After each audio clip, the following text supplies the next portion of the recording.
good, man. Let's get after it. Cool, man. Well, I appreciate you coming back on the show. Yeah. I had a good time last time. I think the fans had a good time last time. I got a cut. I forgot to cut the clip out about you talking about going through selection and stuff like that. I did cut out the clip of you talking about General Mattis getting fired or firing somebody from your platoon. Basically, telling one of your guys that he's no longer going to be an infantry officer because he didn't want to take the orders.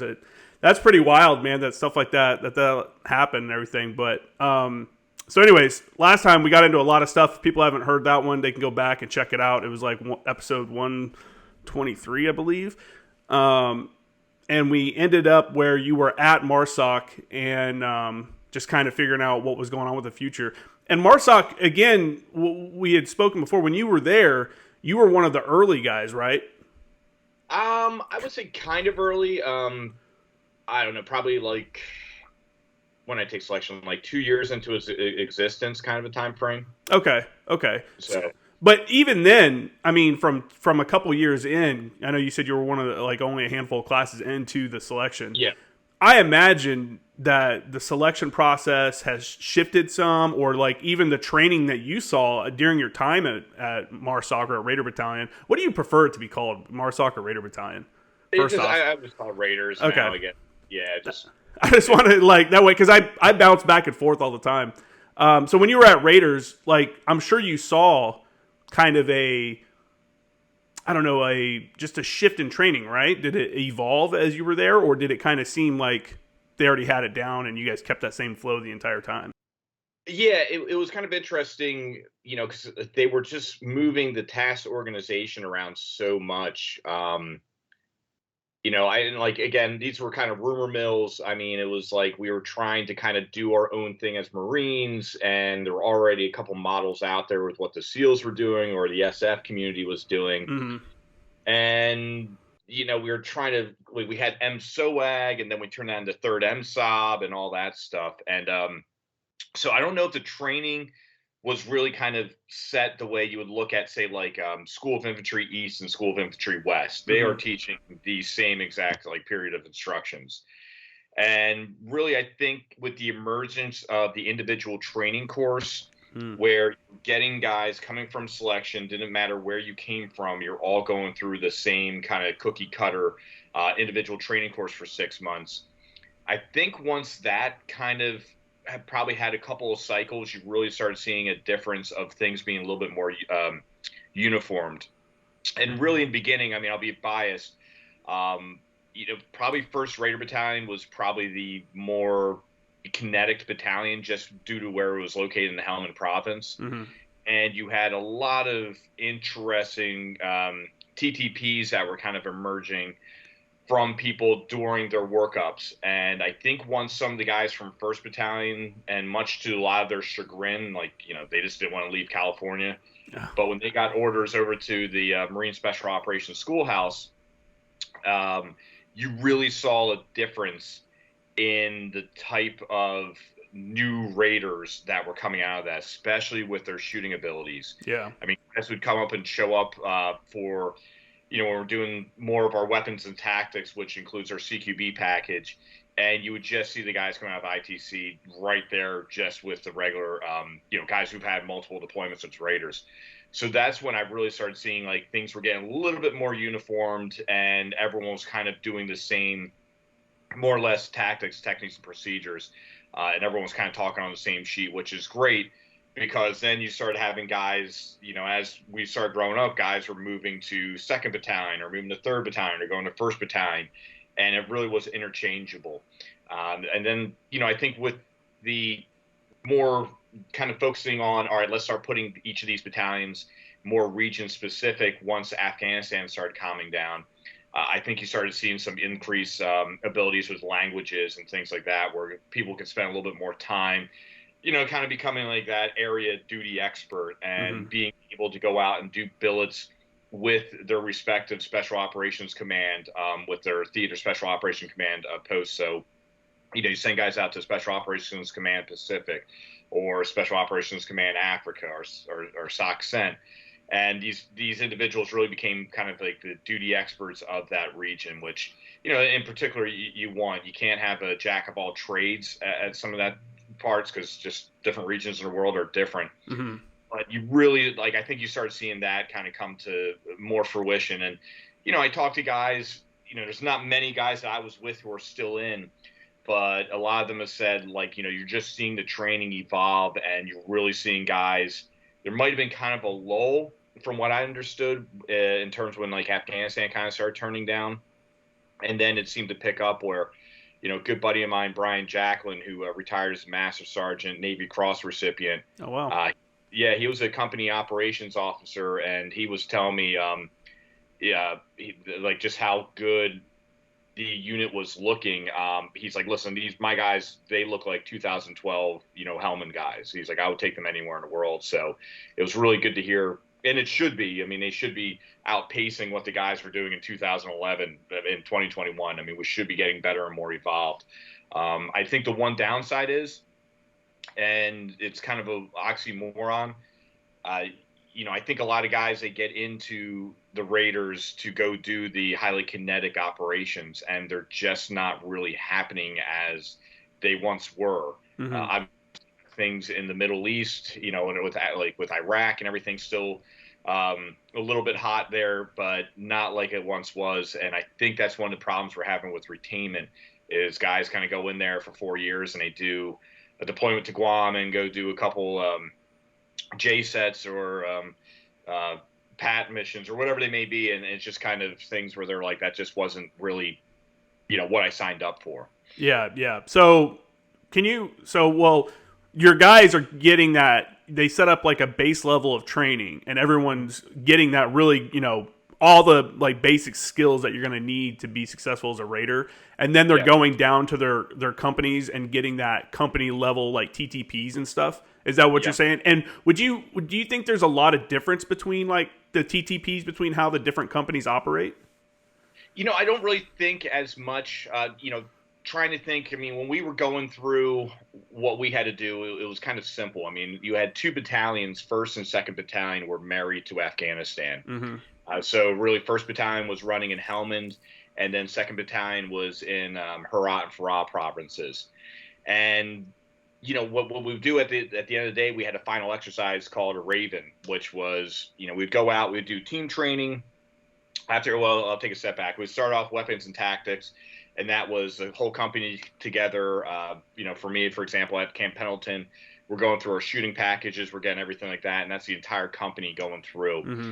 And then from there, you break off and do your team training. And part of our, medals we got to achieve is being able to deploy and redeploy as a Marine Special Operations team. So we usually go off site. For example, I took my team around New Mexico and different areas like that to do some training. And the other 2 teams went off to different parts of the country as well. And then we would come back and we would do a company training or exercise at Fort Irwin. And we would do that for about 3 weeks. And then next thing you know, the whole head shed and everyone came out from the East Coast, from the G7 department, which is our training department. And they would run us through a Raven exercise where that was our final exercise. And if we do well, you can deploy. And if you don't do so well, which has happened, you'll witness a French Revolution and you see a lot of head shed getting their heads chopped off and new people coming in. And it was kind of simple for 1st and 2nd Battalion because it was just always Afghan scenarios. Okay, you guys are doing village stability platforms. You guys are doing the commando mission, and away you guys go. And with 3rd Battalion, that was kind of more spread out, doing things in Africa and then doing things out in the Pacific. They were kind of floating a little bit, I was in terms of like a Raven exercise. But I think once the Afghanistan thing slowed down and they really started pushing kind of a more, everyone kind of the same type of training, I think it really kind of picked up. And, from my understanding, when they do these Raven exercises, I mean, they're going to tailor it to what theater they're going to go to. And, it's turned out some pretty good successes. And it's just like anything. I mean, I know there was a ton of frustration in the beginning, but, you have people growing up in billets. I mean, now we have, on the officer side, you had guys who were team commanders are now regimental commanders. Mm-hmm.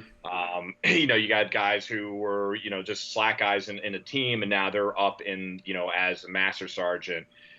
doing some things, and they can kind of really have that influence and really growing up in maybe the special operations community. And you're just seeing things getting a little more streamlined. It is an interesting move that they made where they took 1st Battalion and they moved it to the East Coast. I greatly disagree with that, but there was a lot of pushback. There was some. I was reading some stuff online about how there could have been some kind of, I don't know, there was something with the commanding officer at the time. Yeah. I don't want to get into the. It's all rumor to me, and I'm probably forgetting half of it. So, but I know there was some drama like behind the scenes about that whole move and how a lot of people felt that it was made for unjust reasons. Yeah, there was some drama, and that you can't. Nothing's been validated, so this is kind of the typical Marine talk. But yeah, for sure. For me, it was kind of like they kept saying, well, we always have to bring everyone over here on the East Coast to do training. And you go back to the model of like, well, not necessarily. I mean, you do have again, I'll go back to SOI East and SOI West. They are teaching the same periods of instruction. I was really for what originally one of the plans was to build another regiment out here on the West Coast, add another battalion, and add another schoolhouse. Mm-hmm. And that you could have, Special Operations Schools East, Special Operations Schools West, and everyone's training, because the amount of money SOCOM dumped into the 1st Marine Raider Battalion compound. Yeah, it's crazy. It's super nice. You got everything, and they have their own range at range 130, where you have like 2 shoot houses, high angle, flat bays, and it's your range. You're not competing with anyone. Mm-hmm. And by the way, 1st Battalion is going out to the Pacific. So to me, it just seemed kind of, I think it was one of those typical Marine things. I don't care now, I'm not in, so hierarchy can get mad at me all they want. Is, you ever notice when the train would get moving and you're like, wait, that's a bad idea. Let's make a pivot. No, things are in motion and they just keep running. Bad idea. So I'm like, let me get this straight. You're going to have 3 special operation battalions. You're going to have a recon battalion, a force recon company, and all the Victor units on the smallest Marine Corps, well, besides Okinawa, but in Conus, the smallest Marine Corps base in America. And they're all going to be competing for those ranges. I'm like, you know what? If I had money, I would move to the East Coast and build a range right near Camp Lejeune, North Carolina, and contract it out. Oh, for sure. It's a shoot, So that was one of the things I just thought was a bonehead move. But what can I do? Yeah, I know what you're saying. You're like, someone's going to stop this, right? Like, someone's going to say no at some point, right? Like this, the bad idea fairy, like, floated in, and somehow this is continuing on. Yeah, it sucks when you see that happening. You're right, too. It's like a train you can't stop. You're like, what is happening right now? Like, why are we doing this? Exactly. I mean, guys, and I will not name them, that we're still in, we're like, maybe SOCOM's going to step in and say, wait, we gave you how much money and now you're leaving? I mean, it was just kind of bizarre. But, again, I mean, I talked to people who were hell-bent saying this was the best idea, and I respectfully disagree. Yeah, I don't get it. Putting all your eggs in one basket like that, like... Why would you ever do that? You know what I'm saying? Like, what if the odds of someone striking the U.S. is pretty slim, but it could happen. And let's say they wanted to hit Eastern North Carolina, because that would be a major blow to the United States military.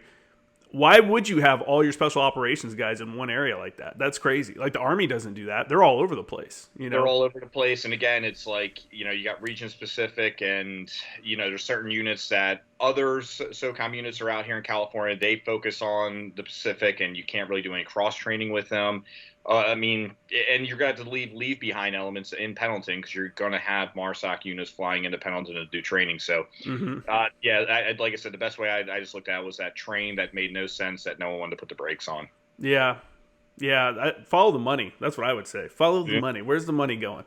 Another rumor back in the day when MARSOC was still pretty new, when Raider Battalion was kind of, coming into its own, was that they were trying to do too many missions. They were like, hey, look, we're like the SEALs. We can do underwater stuff. We can do demo. We can do this, direct action. But we're also like the Green Berets, where we can go and do this, like, village stability. We can go and influence the locals and da-da-da, And it was, I heard people say that it's like, it's bringing down MARSOC's capabilities because they're trying to do too much. Would you agree with that? Was kind of the vibe when you first got there, or like those early days?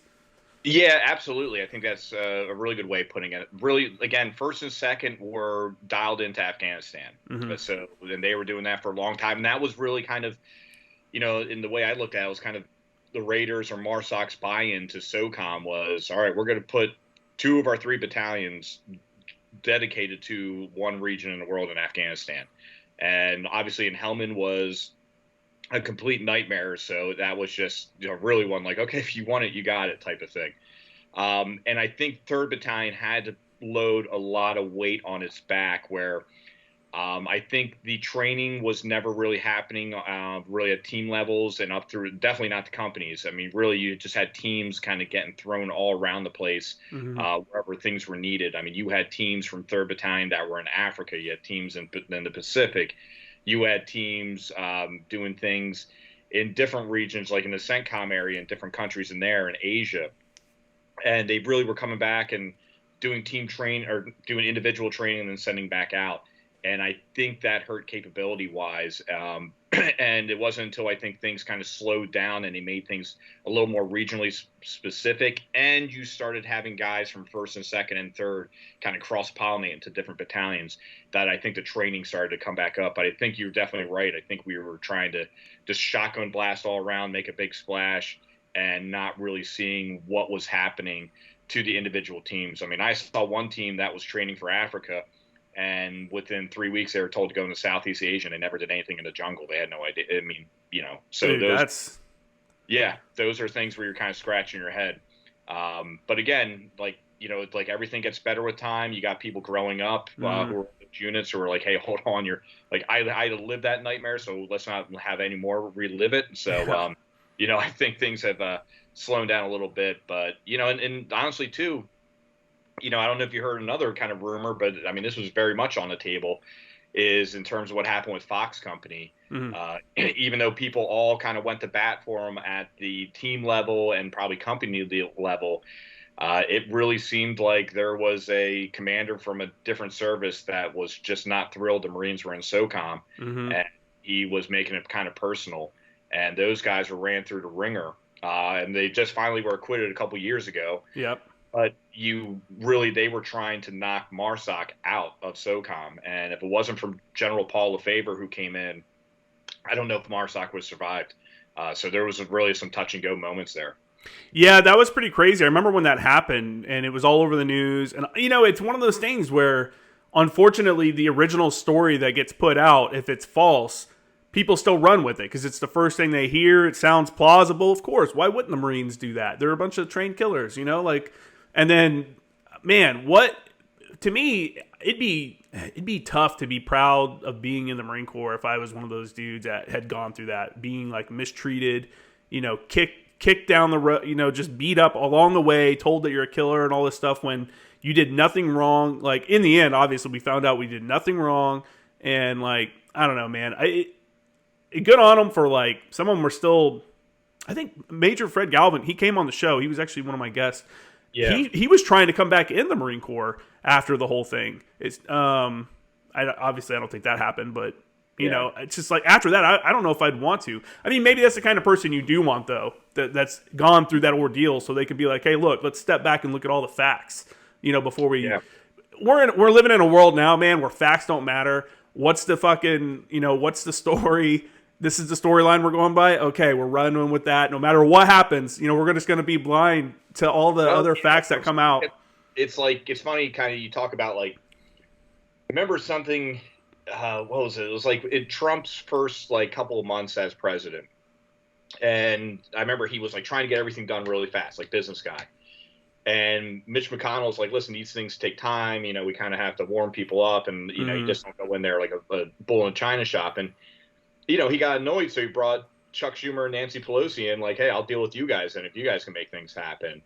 And next thing you know, right after the meeting, Chuck and Nancy run to the microphones and just kind of put out apparently what was a complete different story from what happened in the meeting.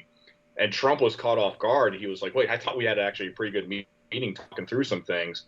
And these guys come out I'm going crazy. I'm going to do all this stuff. And someone in D.C. is like, Trump needs to learn. After meetings like that, you need to be the first one to the microphone because that's how you control the narrative. Yeah, you got to set the tone, set the narrative. You do, and unfortunately, I'm just going to say this again, people get upset, but, I think Americans are really lacking critical thinking and deep thought, and whatever is regurgitated at the news, they're like, oh, that has to be real. I mean, you look at that Kyle Rittenhouse thing, and I know we're totally going off the beaten path, but I It mean, happens. it's like you're sitting there listening to it, and you're like, if you would have thought from what the news told you, it was some crazy white guy drove 8 hours with a machine gun and shot all these African Americans up. I mean, that was kind of the narrative that was getting pushed out. And then you actually see the case and what actually really happened. You're like, wow, that was a complete 180 from what the news was telling us.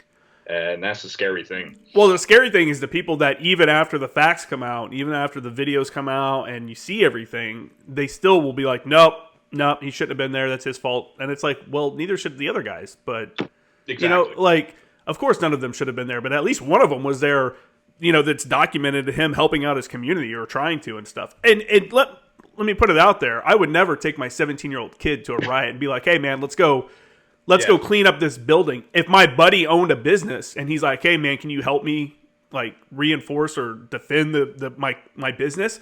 I would go, but I wouldn't take my kid there.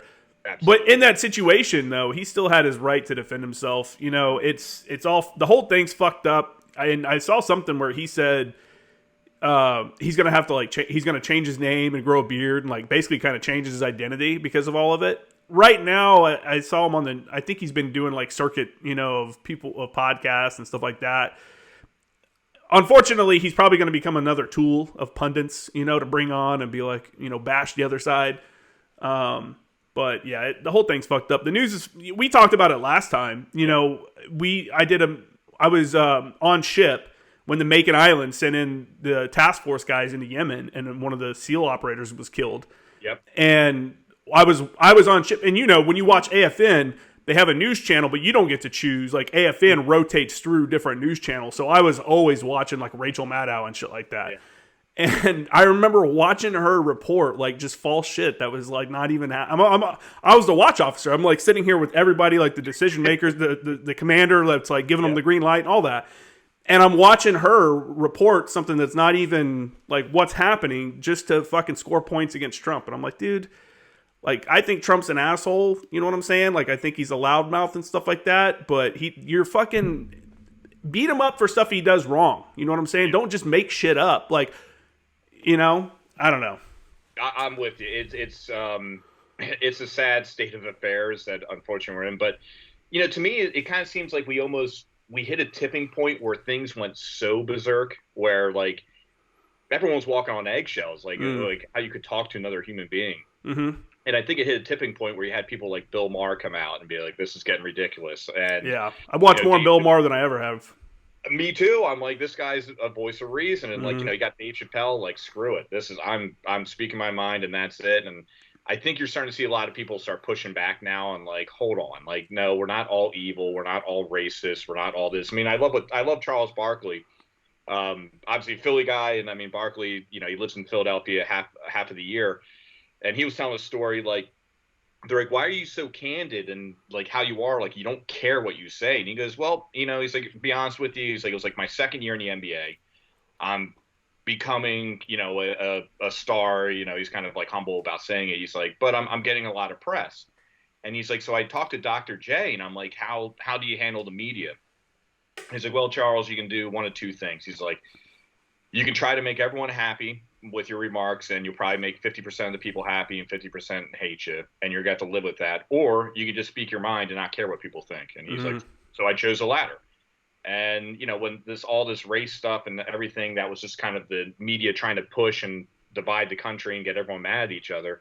And Charles Barkley's like, listen, 99% of Americans are great people. He's like, doesn't matter what color they are, whatever, they're all good people. He's like, they just keep pushing this narrative because there are these 1% assholes out there who do dumb shit, and they try to make it out like it's all of us, and it's not. And it's just kind of everyone just take a deep breath and really kind of think through this.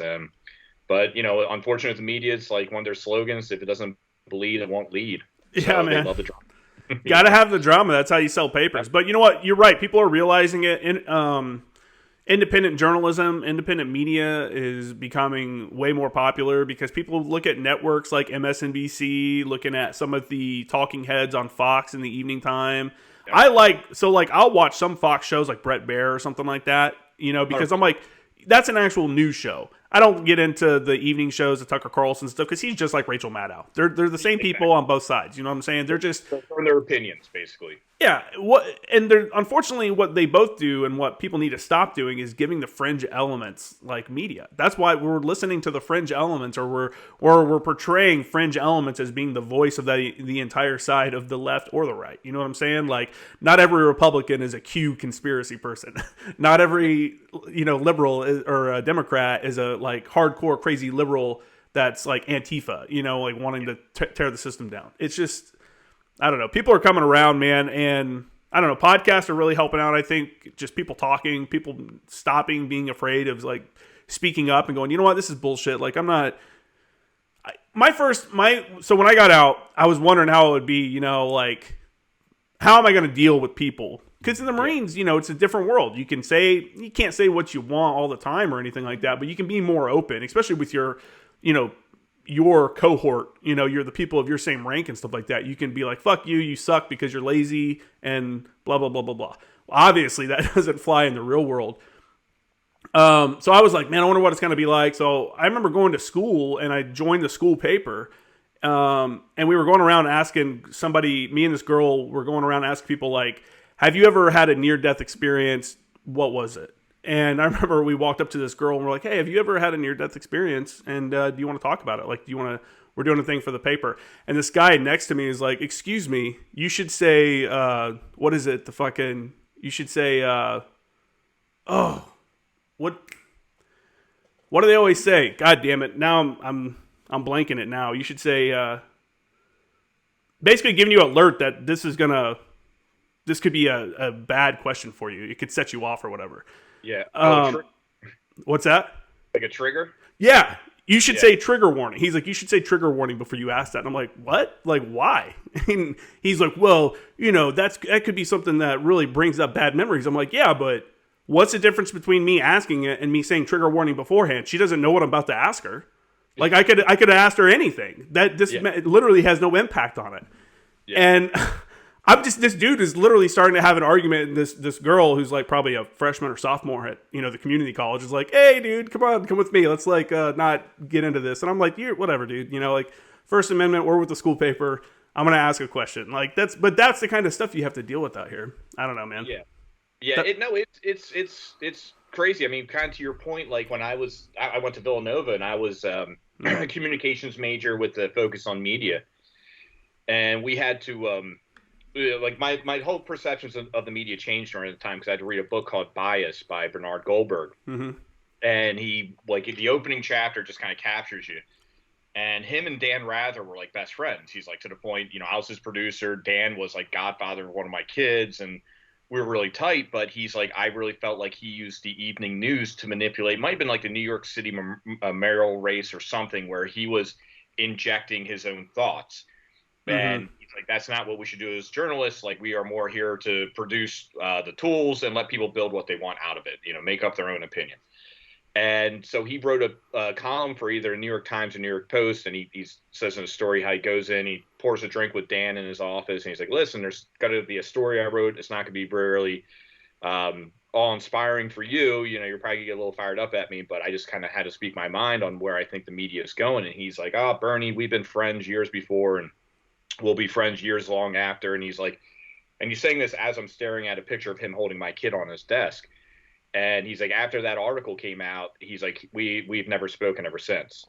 And so our professor had us go out, and he's like, you are going to do something that you're going to manipulate, and I'm going to show you how powerful the media can be. He's like, the two most powerful people in the world are probably journalists and teachers, because they can sit there and they can capture your time.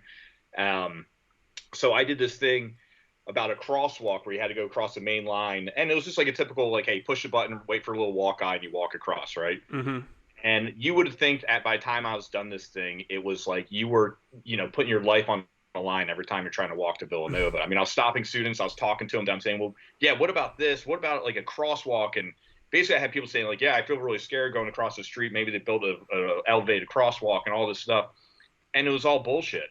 But it came out like a really good story. I edited it well, and it looked real. And it was like, man, these students are really risking their lives every day trying to walk to campus. And it was like, that was such bullshit.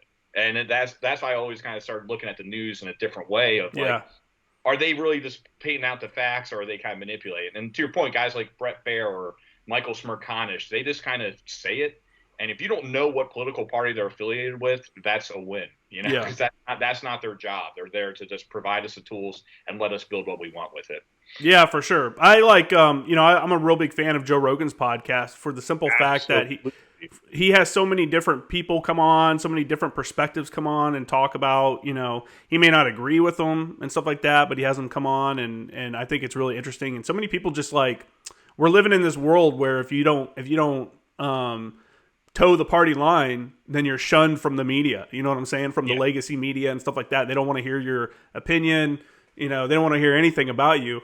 Just, I don't know. It's a real weird world, man. And it's been multiple times I've literally been watching something on the news that was incorrect about a military thing that I was involved with or had knowledge of. I'm like, that's so crazy. I'm like, this is crazy. So it is. I always tell people to just check your sources, man, and get a couple like really reputable sources and always cross check. Like, don't believe something just at face value, even from a trusted news source, because all of our trusted news sources have proven over the last 4 years, between the last both administrations, that they can't be trusted, Exactly. And that's, like I said to you with the podcast, I mean, God bless Joe Rogan when he brought Dr. Sanjay Gupta on there. And that was great. Destroyed him and CNN, where you have a medical professional, he can't even respond to the bullshit CNN was putting out there. And to the point he just had to say, I think eventually he's like, yeah, CNN never should have said that.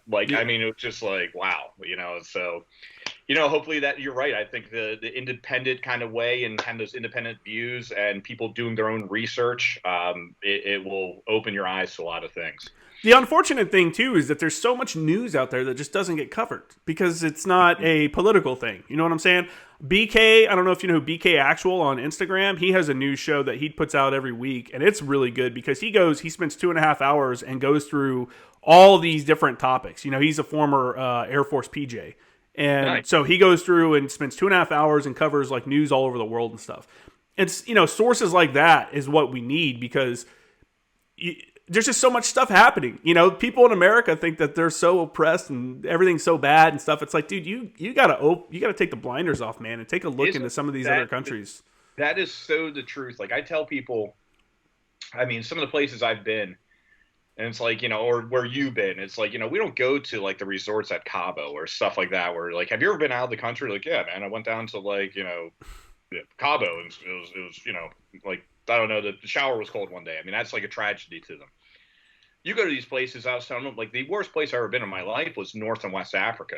Yeah. It wasn't so much, I mean, yeah, it's violent, but just how deprived people are. Slavery is still alive there. I mean, they have 3 classes of people: the white Moors, the black Moors, and the Afro blacks. The white Moors are the Arabs.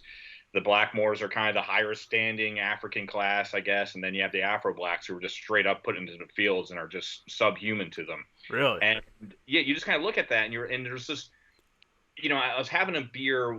We were working out at the embassy one time, and really cool ambassador in this one country we were in. And we were actually having a beer at the Marine House, and we're just sitting there talking, and I was just seeing what China was. It was really the first time I saw like what China was doing to the world by taking it over without firing a shot. Mm-hmm.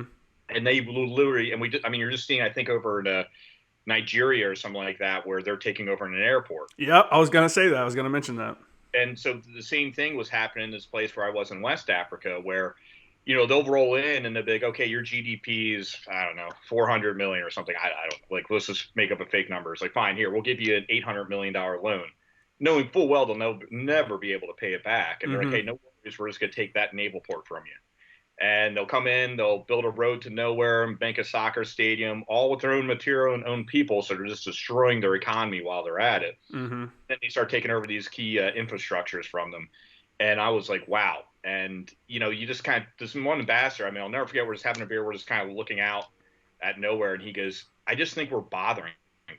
And I'm like, what do you mean, sir? He's like, we're trying to teach them, like educate them or show them how to stand on their own feet, do all this stuff. And he's like, all they want to do is lay in the sand and sell their phone cards and just let the Chinese come in and do whatever they want to do. And, we can't stop it. And that was a really scary thing. And you're just seeing how there is no urge by them to kind of better their lives and stuff like that, because they're knocked down so much. I mean, just even trying to get extra ammo, some extra AK rounds was a pain in the backside because, as I quickly learned, every president was a former minister of defense, which means that minister of defense launched a coup and took over the president. Mm-hmm.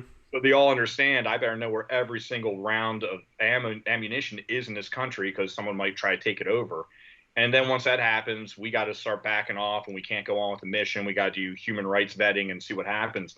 And it's just a vicious cycle. And it's just, will this country or this continent ever kind of get back up on its feet in some areas? You never know because people are just taking such advantage of them. I mean, all the aid and everything we send out there, it doesn't go down to where it needs to go to. There's so much corruption. These people just keep the money at the higher end. I mean, so those were things where you're like, man, we are so lucky as a society where we are, where, even I told people there was some person on one of our city councils who they just did not understand cannabis and what was going on. And, they're talking about more dispensaries are around that are legal, the more children are going to have access to cannabis, which you go into a California dispensary, you're getting ID twice. I mean, it is, I tell people try to go into Vons and try to buy a case of beer. I guarantee you're not going to get a full case of beer because kids are walking in, grabbing one beer and running out and no one stop. But we voted that individual out of office. That's great. That's democracy. We have that ability. I mean, these other countries, you're kind of stuck with what you got and they're just going to rip that thing dry and then move on somewhere else. Yeah, it's crazy, man. It's China is definitely having a huge impact there. And for people that may not know what you're talking about, like they built an airport and then, like you said, they gave them a loan with terms like if you don't pay it, then we're taking it over. And it's the country's like only international airport. And just like a week ago or 2 weeks ago, they came in and were like, "Oh, it's our airport now." So now China's like, and what's that country going to do? You're already talking about an impoverished nation with barely any money. I mean, a military, aka a couple guys with guns that are poorly trained, if you even want to call it that. Like, what are they going to do about it? Of nothing at all. And then ironically, that same country cut diplomatic ties with Taiwan. Of course. You know how that works. It's I think a lot of Western nations and people even in the US are starting to be like, wait, what the fuck are we doing with China? And I'm glad to see that that it's starting to get called out a little bit more at a time. I will say when I was back to what we were talking about before with the media and stuff like that, when I was at San Diego State University, I had my photojournalism professor was like, yeah, there's a new type of media or journalism we're getting into where the journalist inputs like ways to fix the problem in the article. And I'm like, isn't that an opinion piece? She's like, no. She's like, no, this is this. And I'm like, well, no, I think that's an opinion piece. I think that's literally the definition of an opinion piece. So I had to deal with stuff like that. And she was one of the people, I mean, in class, she called police stormtroopers and shit like that. I had to deal with shit like that. But on the other end, I will say that in one of my classes, they brought in a couple FBI agents and gave us a brief on Chinese influence in media and talked about the whole, to the point where the flags on the back of Tom Cruise's jacket for Top Gun have to be changed because there was a Taiwan flag on there, so they had to adjust that. And how, like in Mulan or one of those movies, on the map, like a cartoon map, they made them change some of the stuff on the map because it was showing parts that China claimed weren't, as being with China. And it's like all this little stuff, and it's like all that little shit matters, man. They're manipulating our thinking and stuff by making us say, oh, well, we're only seeing it in this one perspective, so that must be the right way. China must own Taiwan and they must, be in control of Hong Kong and stuff like that.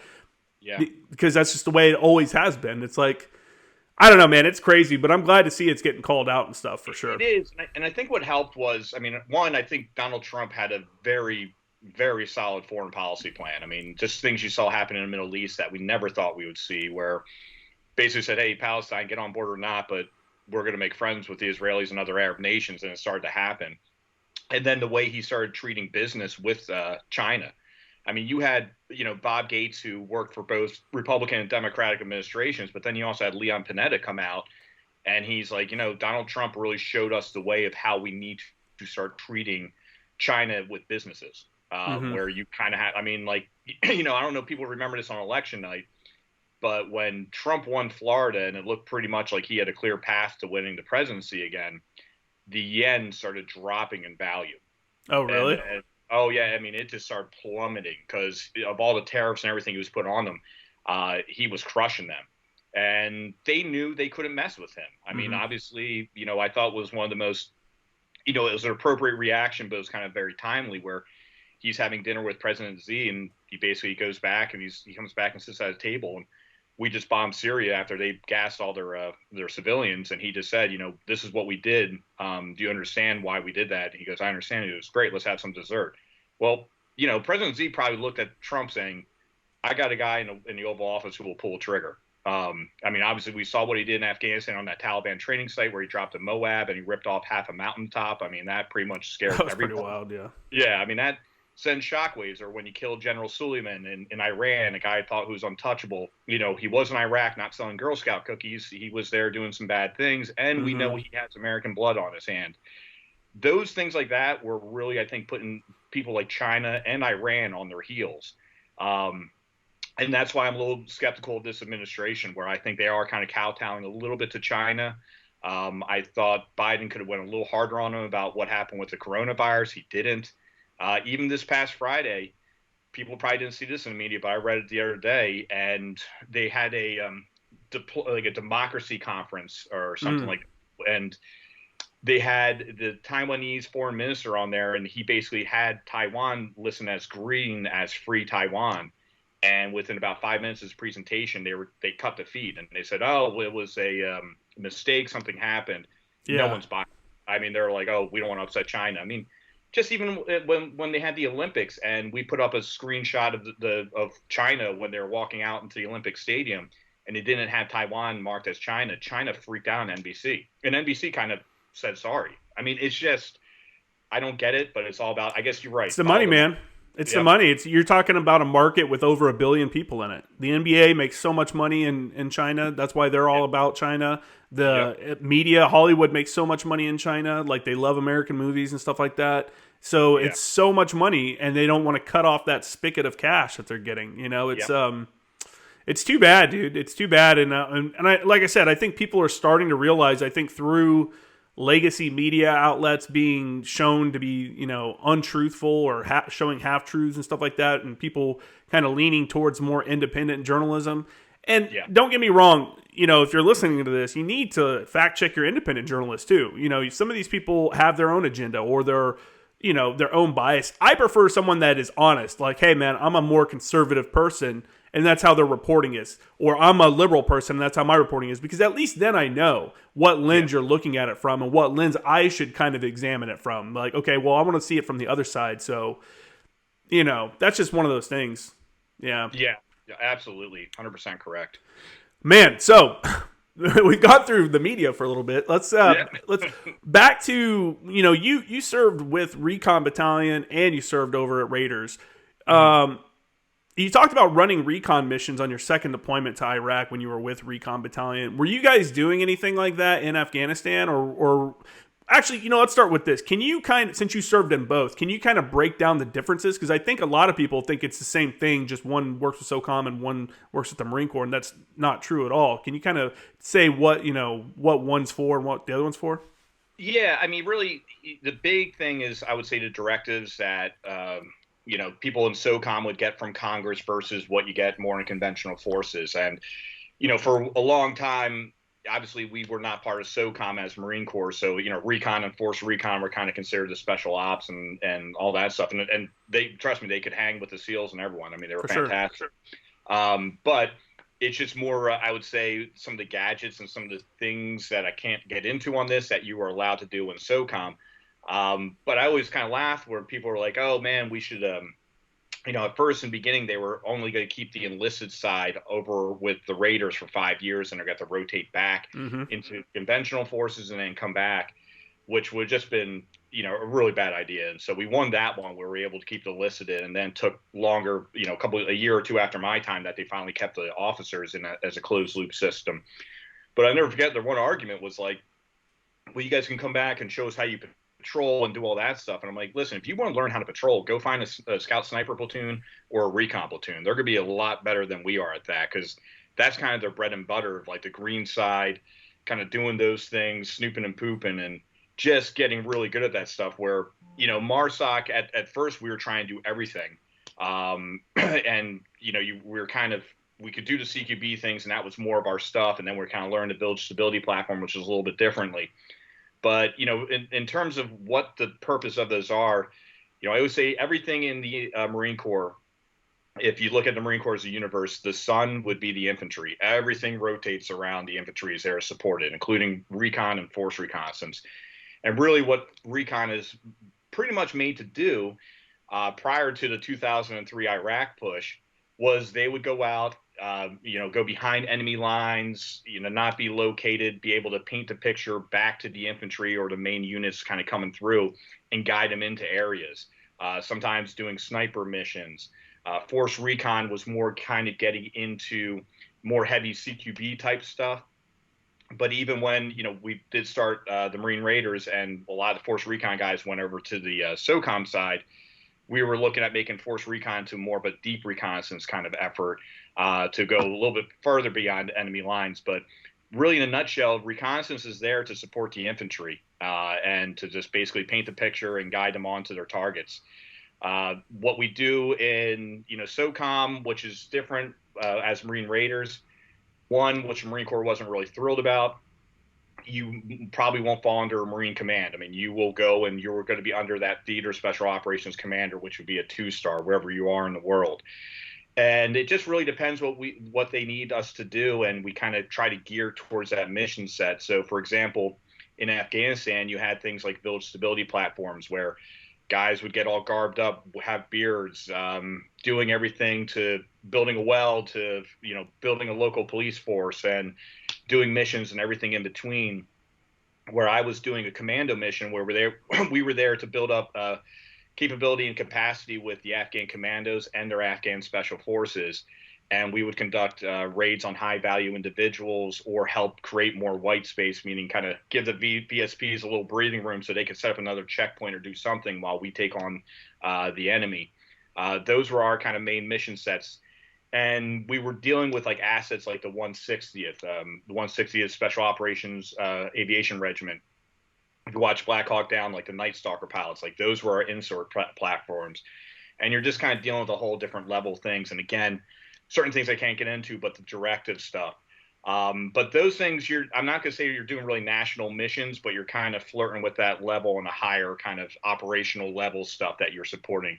Obviously, our national mission levels are, the guys who are in JSOC and they do different things. But, those are kind of the big differences. But, in terms of Raiders, we can kind of support the United States military, more or less recon, and force recon was there to support the Marine infantry in that way. Okay. And I want to talk about some of the missions in Afghanistan and stuff like that. But before, last episode, you had mentioned that as a workup to get ready for selection, that you were doing 2 a day, 6 days a week, just kind of getting ready to go through that. Looking back, would you still do that, or would you take more time off? Would you rest? How would you change your training plan to get ready to go to selection? For me, selection, I think what I did was extremely appropriate. I mean, I kind of walked in there knowing the amount of time I put in there, the training. I knew my body was peaking at that point. And I was very confident going into selection, which you have to be, because I mean they're going to throw so many things at you that are going to like demoralize you. You got to be able to say, hey, I believe in myself. I can get through this. Mm-hmm.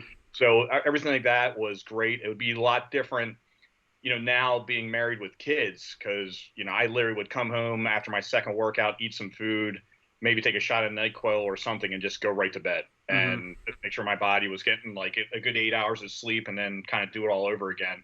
That's not really the life of a father that I'm learning. You're kind of doing things as it goes, and every day is an adventure. So, but that was, it was really big for me what I was able to do. And what was great was that they actually gave you a workout to follow, and it worked. I mean, it just kind of got my body exactly where it needed to be with rucking and getting my feet tough and being in the water and doing all that stuff. So I wouldn't change a thing, and again, selection, you can go up to someone and say, what am I going to face at selection? You're just going to have to say, like, listen, I don't know. But you just got to be prepared for everything. So you kind of have to train your body to be ready for everything. So yeah. The biggest thing you're going to face is yourself. That's probably it, right? It's amazing. Like, I mean, I tell people probably the best course I ever went through in the Marine Corps was infantry officer course. It was just amazing what they did. I mean, you want to talk about learning about yourself. They really put you through the gamut on that one. And then even in selection, I mean, you had some guys come in there who were teaching us land nav, and you'll never look at the earth the same way because it's all you could never pass a land nav course if you're doing, kind of your compass out and trying to hit points and all that Yeah. stuff. All terrain. I mean, we couldn't even use a compass. The only compass we could use was the compass on our wristwatch. So you were just looking at the map. You're like, all right, I see a couple terrain features. I gotta get there. I'm gonna set up my backstop and my rails, and I'm just gonna haul ass and get high, stay high, and go, and find some guy sitting in a lawn chair drinking a coffee, and hopefully that's the right checkpoint. So those things were amazing that you learned, and a lot of different things you learned about yourself. And I remember, kind of towards the end of selection, everything you're doing there, you're either getting your instructions from a whiteboard or a note underneath an orange cone. And so it's kind of like, don't overthink things. I mean, I tell people it's like if you watch Forrest Gump and how he just dominated going through boot camp. Well, he kept things simple. He didn't they're like, take apart a weapon, put it together. That's what he did. He didn't think about, oh man, what are they going to do to me after chow or something like that. Mm-hmm. And that's a lot like selections. Like, don't beat yourself up or overthink things. So towards the end of it, I started picking up the point that we were kind of come down to the final end here where you'd wake up, the whiteboard would tell you to go get some food. You go get some food. The whiteboard said go in and read your book and write a report, and you go back in. We were doing that for like 48 hours, and you're kind of like, and guys were getting asked to come out to a meeting, and then they never returned. So I'm like, oh, we must be going to the board. And it was myself and a good friend of mine. He's still in, Colonel Bill Lombardo. He was a captain at the time, and I was a lieutenant. But it was just him and I were like the last two in the room. And I remember we were sitting there, and we are just super bored. We're trying to figure out what to do. And we had a little alarm clock. So we kind of just hung out the window and played with the wires. And we're able to pick up a football game. So we're like, oh, it's Sunday. So we picked up actually the Redskins and Cowboys, or sorry, the team from Washington and the Cowboys were playing each other. And we were like, oh, okay. The next thing you know, it's like I get like they come in, they call my candidate number. I go out. You're in a van, blacked out. They're driving around for a little bit. You get out. I remember they were like telling you to knock on a door, and one of the staff sergeants, he was a really good instructor, and I just kind of turned to him and I was like, hey, I don't know what's about to happen, but I just want to thank you. This was a really outstanding course, and I learned a lot. It was first time like someone called me sir, and like the entire time selection. And he's like, hey, sir, I don't think you have anything to worry about.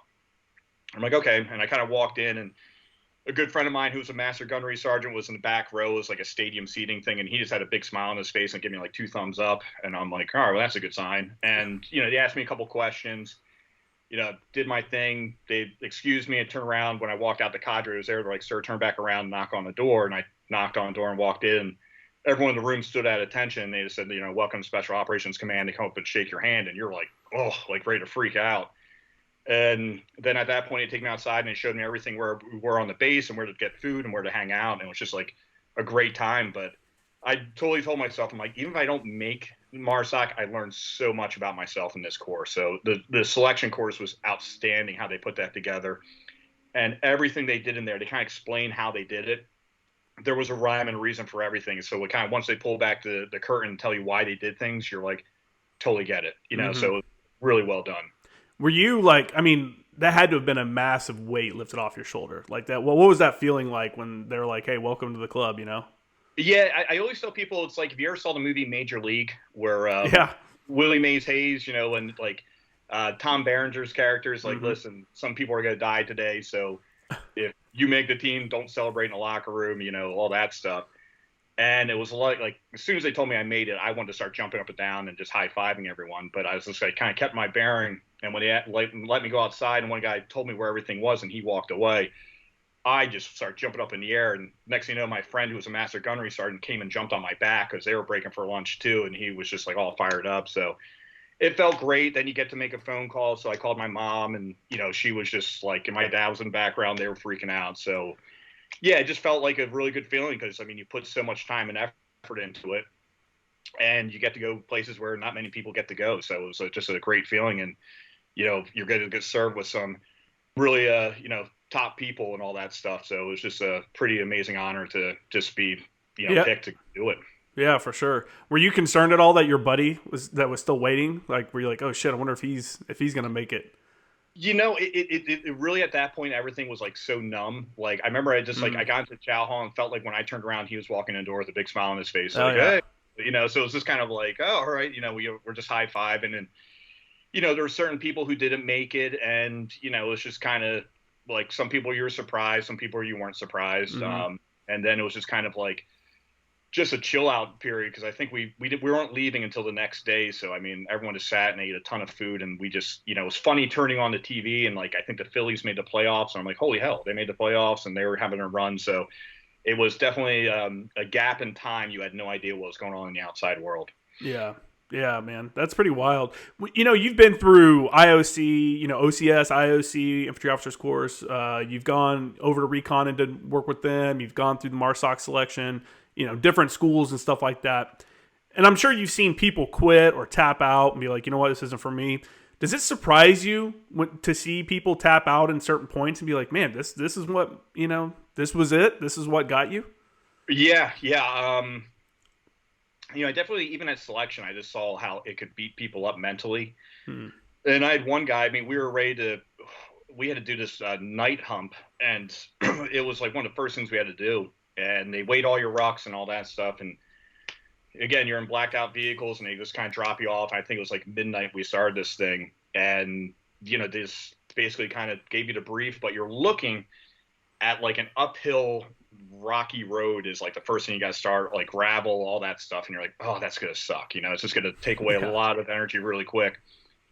And I remember a couple of guys I knew were like, dude, I don't know if I can do this. And I'm like, well, I mean, you just got to ruck up and go, type of thing. And Mm-hmm. we were kind of doing, it was funny, we were doing like an 18 X-ray type program where, SF will give, 18-year-olds an SF contract, to go through boot camp, then they go right to selection. So we were trying to see, could we do that? And I remember the young kids were just like bolted up this like uphill thing, and you're like, oh, like you don't know old man tricks yet. And by the time you got up there, they'd give you a chem light. So if you quit, you pop a chem light and take off your ruck and sit there, and someone on a four-wheeler or a dirt bike would come by and get you and have the van come get you. I remember we get up that hill, and like three of those guys already cracked their chem lights and were sitting on the rucksacks. Like they killed themselves within the first like 10 minutes of this hike. And then a couple of guys like throughout it, like you never know how you're doing because they will not yell at you. It's not like buds where they're getting in your face, and they kind of explain that why they do that to you. And guys, you didn't really know where you stood. And I remember a couple of guys like, I don't know if I'm going to make it. I don't know this. I'm like, hey, you know what? You're still here. That means you're still in the game. For sure. And every now and then when you come back to your barracks, you'd see a bed broken down, and someone else either tapped out or they were told to leave, and they don't mess around. I mean, if you quit, you have to go in and sign a piece of paper saying you will never try out for MARSOC again. So it's a pretty big deal. But again, that's how you weed these people out. And again, it's like better to find out there than over in country where someone's, things are not going the way you want them to go, and Yeah. someone wants to tap out. That's not the time and place for that to happen. Yeah, for sure. And you had mentioned on the last episode that one of the colonels you had spoken to had said 2012 was the bloodiest summer for Special Operations Forces since the Vietnam War, and that's when you were there. Can you kind of talk about, so you had the village stability operations going on, and you had the commando mission going on. I had my buddy on, Tony Musselman, who was a JTAC over at the Raider Battalion, and he was saying that everybody wants the commando mission because that's like the direct action, like cool guy. Was that the same vibe? Yeah, I mean, you definitely, when you get the commando mission, you're like, holy crap! Like, I mean, it's we have our own camp. I mean, where we were located was we were right where like Leatherneck and Bastion were, and then you had the Afghan 215 Corps, and then inside that was Camp Dagger, where the SF and what was he called?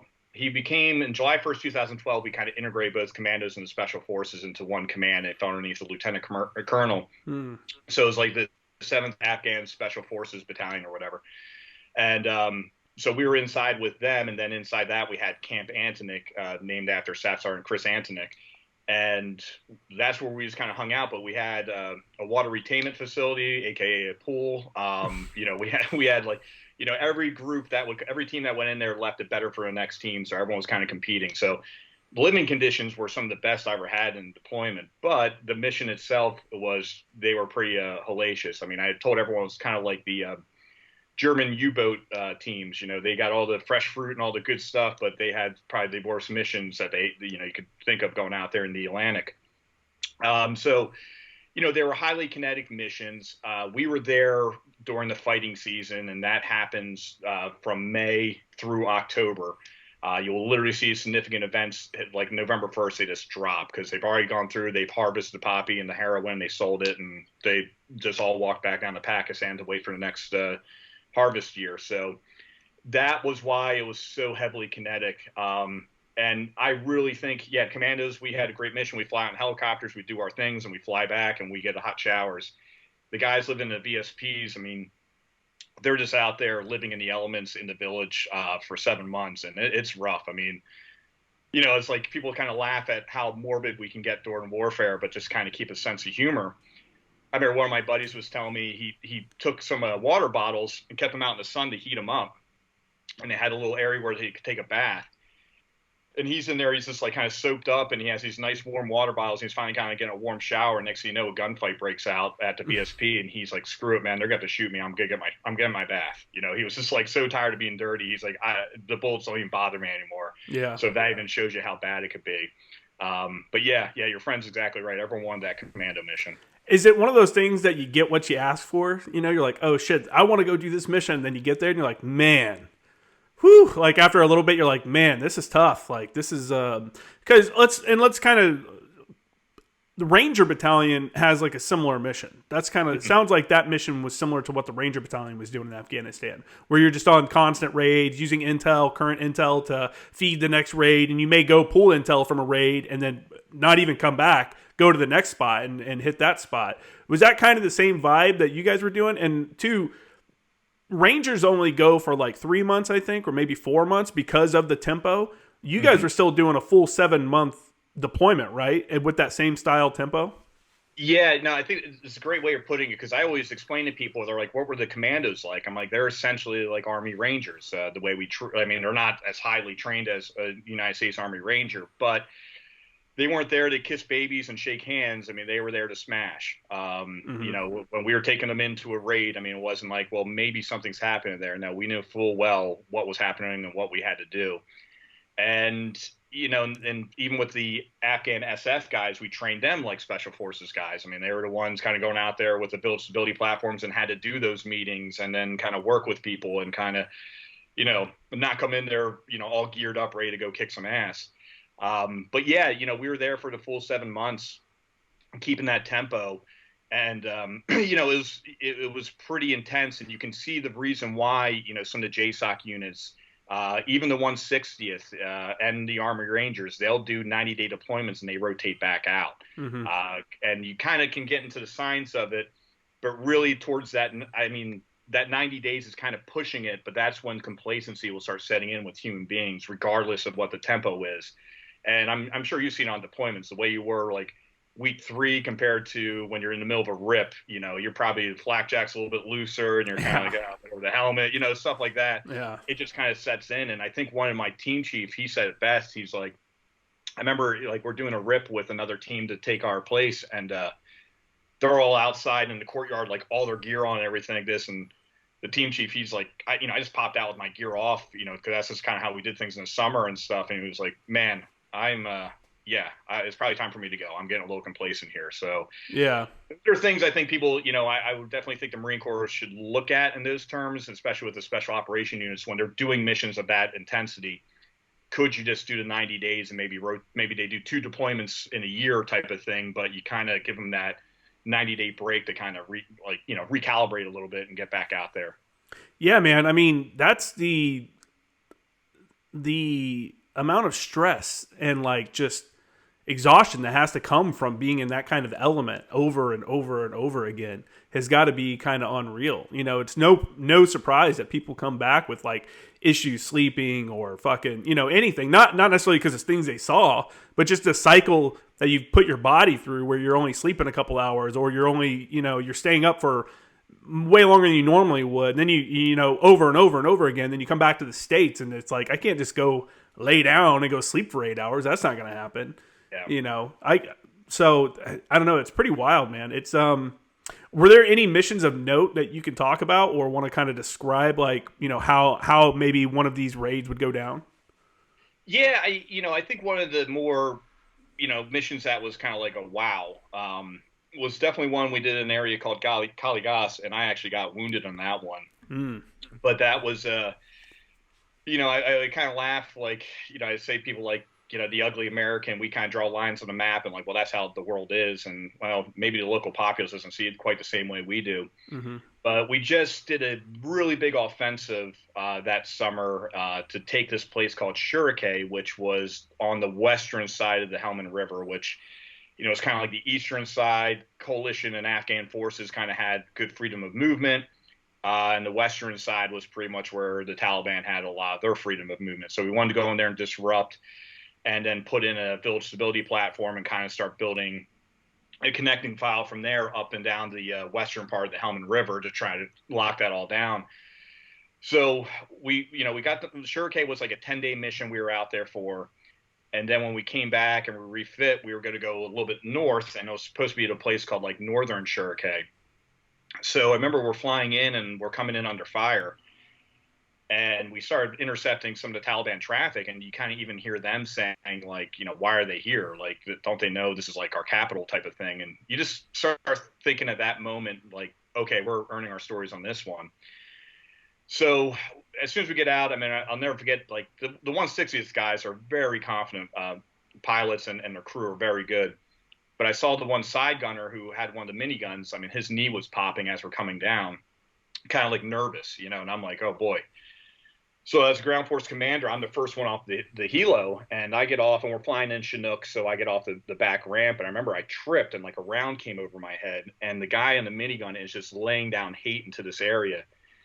And we just had Taliban maneuvering all over us, and we had a huge Angel stack with all this aircraft above us, so they're doing their work and taking care of things, and you're just like, okay, like we're earning our stories on this one type of a mission. And we get in there, and we were just trading casualties back and forth with the Taliban. And that's when we realized we're in Caligas. Like, we're showing, like, we're asking the Afghans, we're in Northern Shurike, and they had no idea what the heck Northern Shurike was. And I was like, okay, well, that's just us putting something on the map and saying it's real. And, at that point, we were losing, we probably had about 5, we say gringos, Americans per each Afghan platoon, this type of thing. So a lot of Afghans, and then you had about 5 of us controlling a platoon. And we were just losing guys, like sending guys. I mean, I was calling so many Kazuvacs for both Raiders and also for the Afghan commandos who were getting wounded. And it was probably like the second day or third day. And it was just during the afternoon, and a UGL round, an underbarrel grenade launcher, flew by my head. And I remember even saying the word, I never said fuck, but I definitely know I was thinking fuck, because you're like, they got me. I mean, it sounded like a fly ball going right by me, and cranked off. I got shrapnel all throughout my body. Hit our corpsman where he lost his part of his tricep, and then our one dog handler, it just went underneath his gear and into his stomach. So he dropped down right away. So we're dragging him in, and at this point, I mean, the amount of fire that was coming at us, I tell people the Helmand was like a triple canopy jungle that you're fighting in, just due to the Helmand River Valley. But it literally looked like giants had their hands on the trees and were shaking it, because, I mean, all we had is small arm fire, mortar fire, and RPG fire coming down on us. And I now know what it's like to live in a popcorn machine, because everything was just popping, the ground was popping underneath of you. So I'm wounded. We kind of get in there. I made a brevity code to let my unit know I was about to be overran. And whenever that comes out on the radio, everyone gets off my sat freak, and every available aircraft starts flying right towards us. And then your JTAC basically becomes like a traffic cop, where he's just trying to deconflict, if you be at Angels 15, you at Angels 10, whatever, and we start bringing aircraft to come in. And I'm talking to the guys, and we're all just fighting back, and we just started maneuvering the enemy into an advantageous position for us, where we knew aircraft could have max effect on them.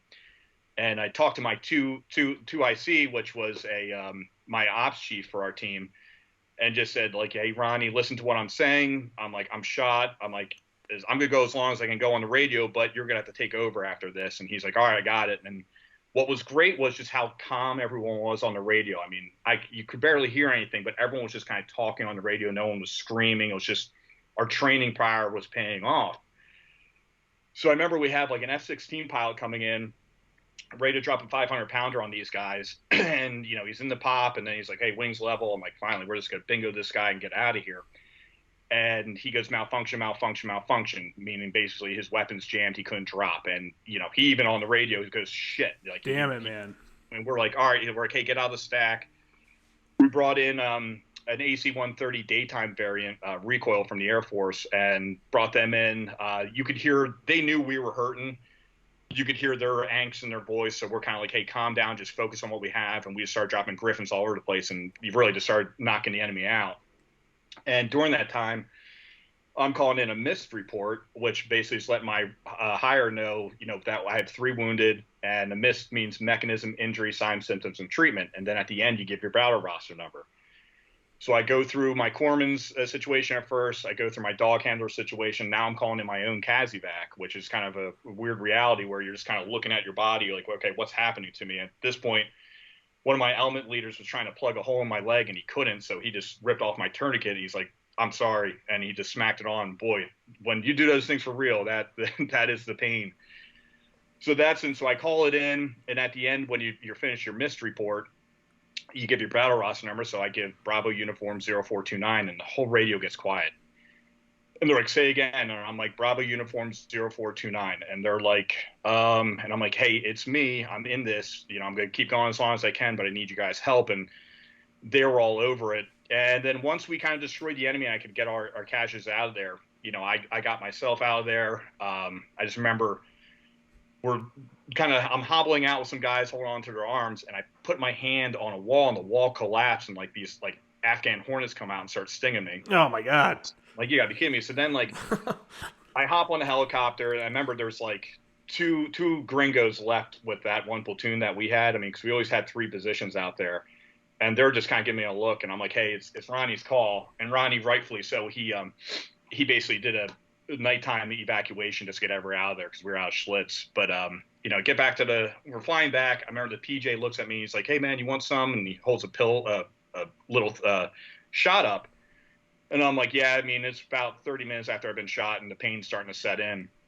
So I'm like, sure, hook me up. And it was ketamine, which basically just blacked me out. And I remember we're getting out. I have a big piece of hunk of metal on the side of my head. I'm like just jello getting out of the helicopter.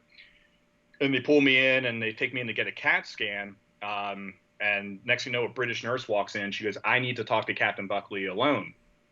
So everyone walks out, and she goes, do you have AIDS? And I'm like, no. And she's like, I was like, I literally was just tested before, we came on this deployment. She goes, okay, well, we got to test you for HIV. And I'm like, what are you talking about? She's like, well, one of the nurses was pulling you out, and he sliced his hand on the metal on the side of your head, and you guys bled into each other. And I'm like, Jesus. So I'm like, all right. So now they're pulling me in to get a surgery, and they're looking at my left leg, and they're like, hey, that leg doesn't look good.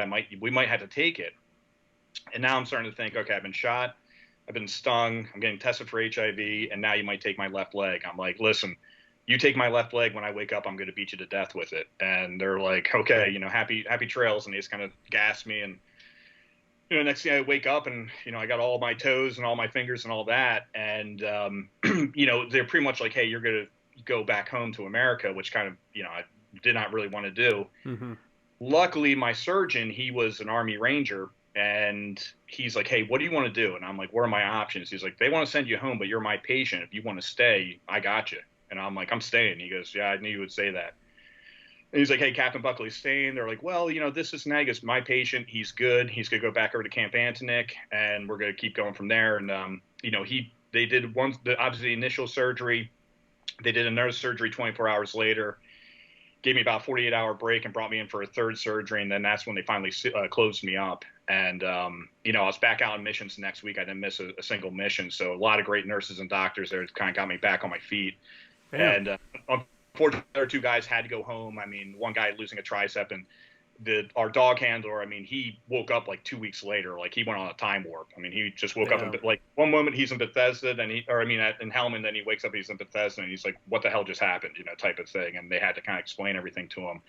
So, but those were kind of typical missions. And, you know, another mission I'll say that really kind of encompasses how volatile the Helmand province was we had one of the build stability platforms get into a counter ambush where they went out to an ambush mission. I remember that morning, I'm just working, I'm looking up at the merc chat. You see they had 3 KIA, and you're like, all right, good for them. And then I'm going to sleep, and one of my guys runs down, bangs on the door. It's like 7 in the morning, and he's like, hey, they're in a shitstorm up there, and they got 2 wounded. One gunshot wound to the neck, another gunshot wound to the shoulder, and you're just thinking, well, that gunshot wound to the neck doesn't sound very good. Mm-mm. And we went and we met those guys in the hospital. They both were okay. One ended up being paralyzed from it. But the build stability team, it was another Marine Raider team, they were stuck and they needed reinforcement.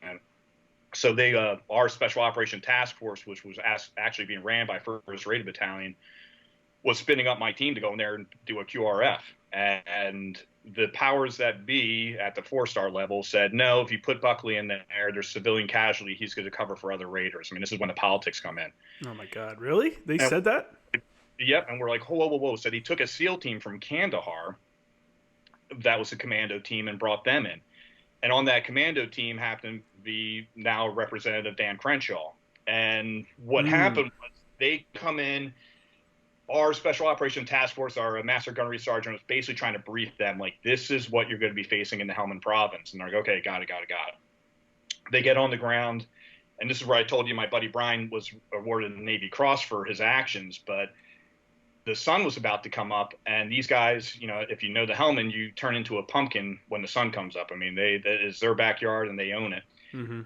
So, you know, Bryan told them, he's like, hey guys, you got to go into a compound and do not walk through a doorway. Like, there will be an IED there waiting for you.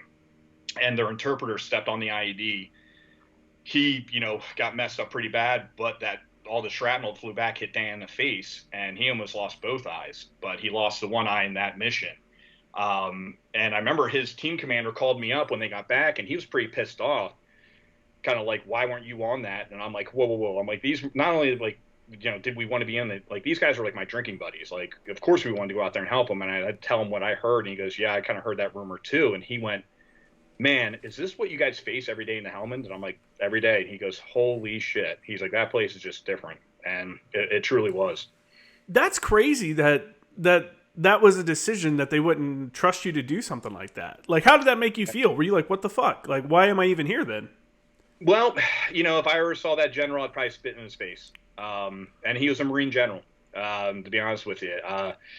I think the guy was just playing politics. I did hear rumors, you know, Karzai was upset and saying all this stuff, and they were claiming civilian casualties, which, again, that's just, you know, I'll give the Taliban credit. They are very good at propaganda. Oh, for sure. They get that out there, and people start buying it like, oh, that's really what's happening. Again, back to our fake news conversation. Mm-hmm.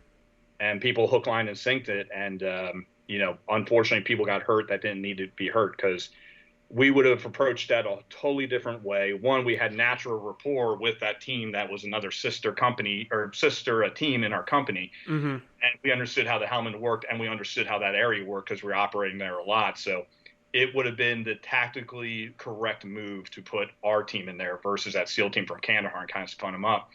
And I hope that general, he knows who he is, and I hope he realizes he has blood on his hands. Damn, man.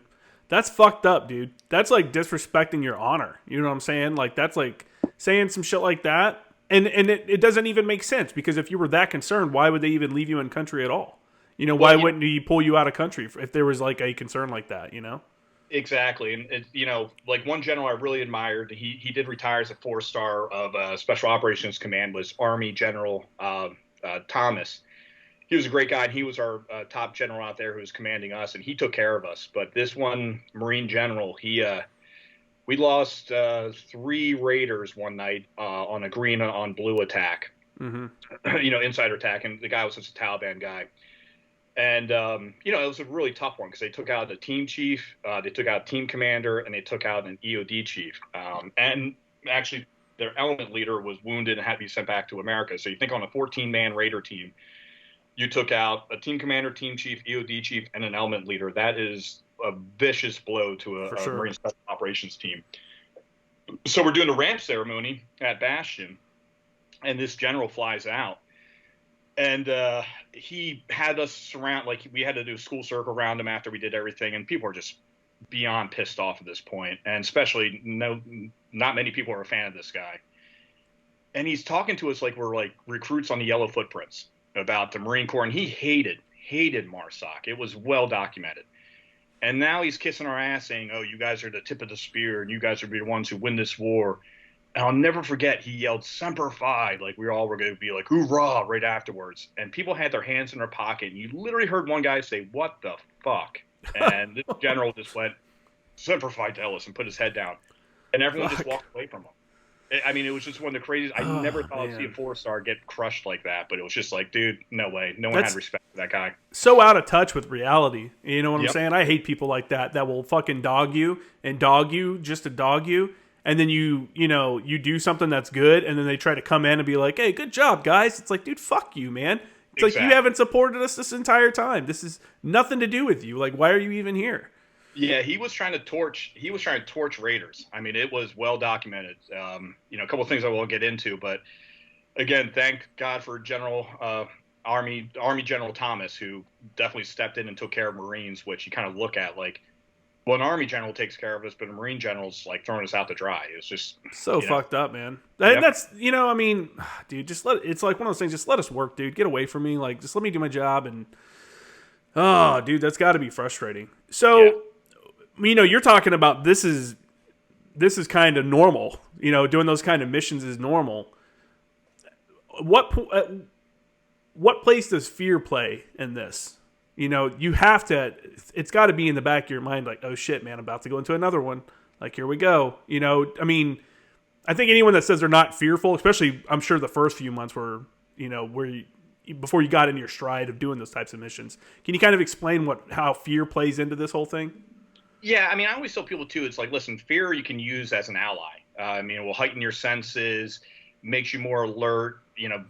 Definitely, you're not going to overlook things like that. And that can be a good thing, but you just don't want fear to consume your body where it controls your body. Mm-hmm. And then also you got to look at the team culture. And the culture we had on our team was fantastic. I mean, families were close. Everyone was like really good friends with each other. We all worked out together and all trained hard together. And you just knew, in my mind, I just knew, I'm rolling out here with some of the baddest dudes on the planet. So you almost felt bad for the enemy because, like, listen, I know what we're capable of.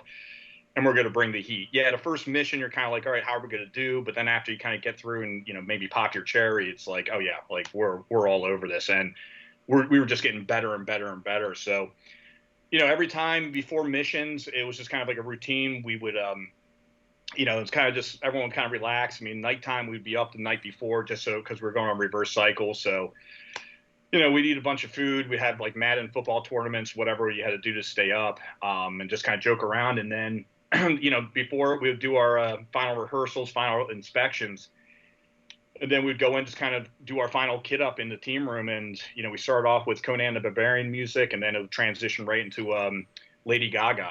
And she just gave us the cloak of invincibility. And, every time we would call up on the vehicles to get driven out to LZ Tombstone, and I would just jump on the vehicle next to my buddy, Master Sergeant Chris Sitt, and be like, Chris, let's go kill some bad guys. He's like, hell yeah. And you go out there, and people were kind of ready and primed. And, the pilots would come in. We'd do a face-to-face. So we'd get out the helicopters and set up a quick table just to make sure we go through everything, went through the book, and we were all set. And then we'd load everyone on, and basically what the 160s would do would just kind of go up and kind of hover to make sure the weight was good. They would come back down, touch, and then we would take off. And I would just do a quick sign of the cross, not asking for God to help me go kill people or anything like that. Just, help me make the right decisions and just get these guys back safe. And, off we went. And then just as soon as we hit the deck, it just seemed like everyone just turned it on and just got focused. And it really was never, it wasn't like fear, like, oh God, like what's going to happen here? It was just like, let's go get these guys. Yeah. just kind of seemed like we always would hit that tempo just right.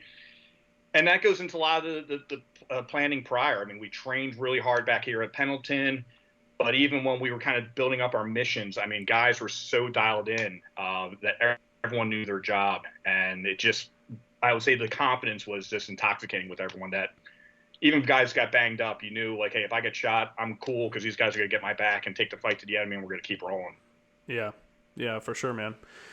That's good, man. I mean, it's one of those things. It's like fear, anticipation is usually like the biggest thing. Because when you go into the unknown, like, you say in your first couple missions, you got to pop that cherry and kind of figure out, okay, here's our rhythm. And then once you get into that rhythm, it makes it a lot easier. By the end, well, how long were you there before you got injured? Were you towards the end of your deployment, or? Yeah, it stunk. So I got wounded.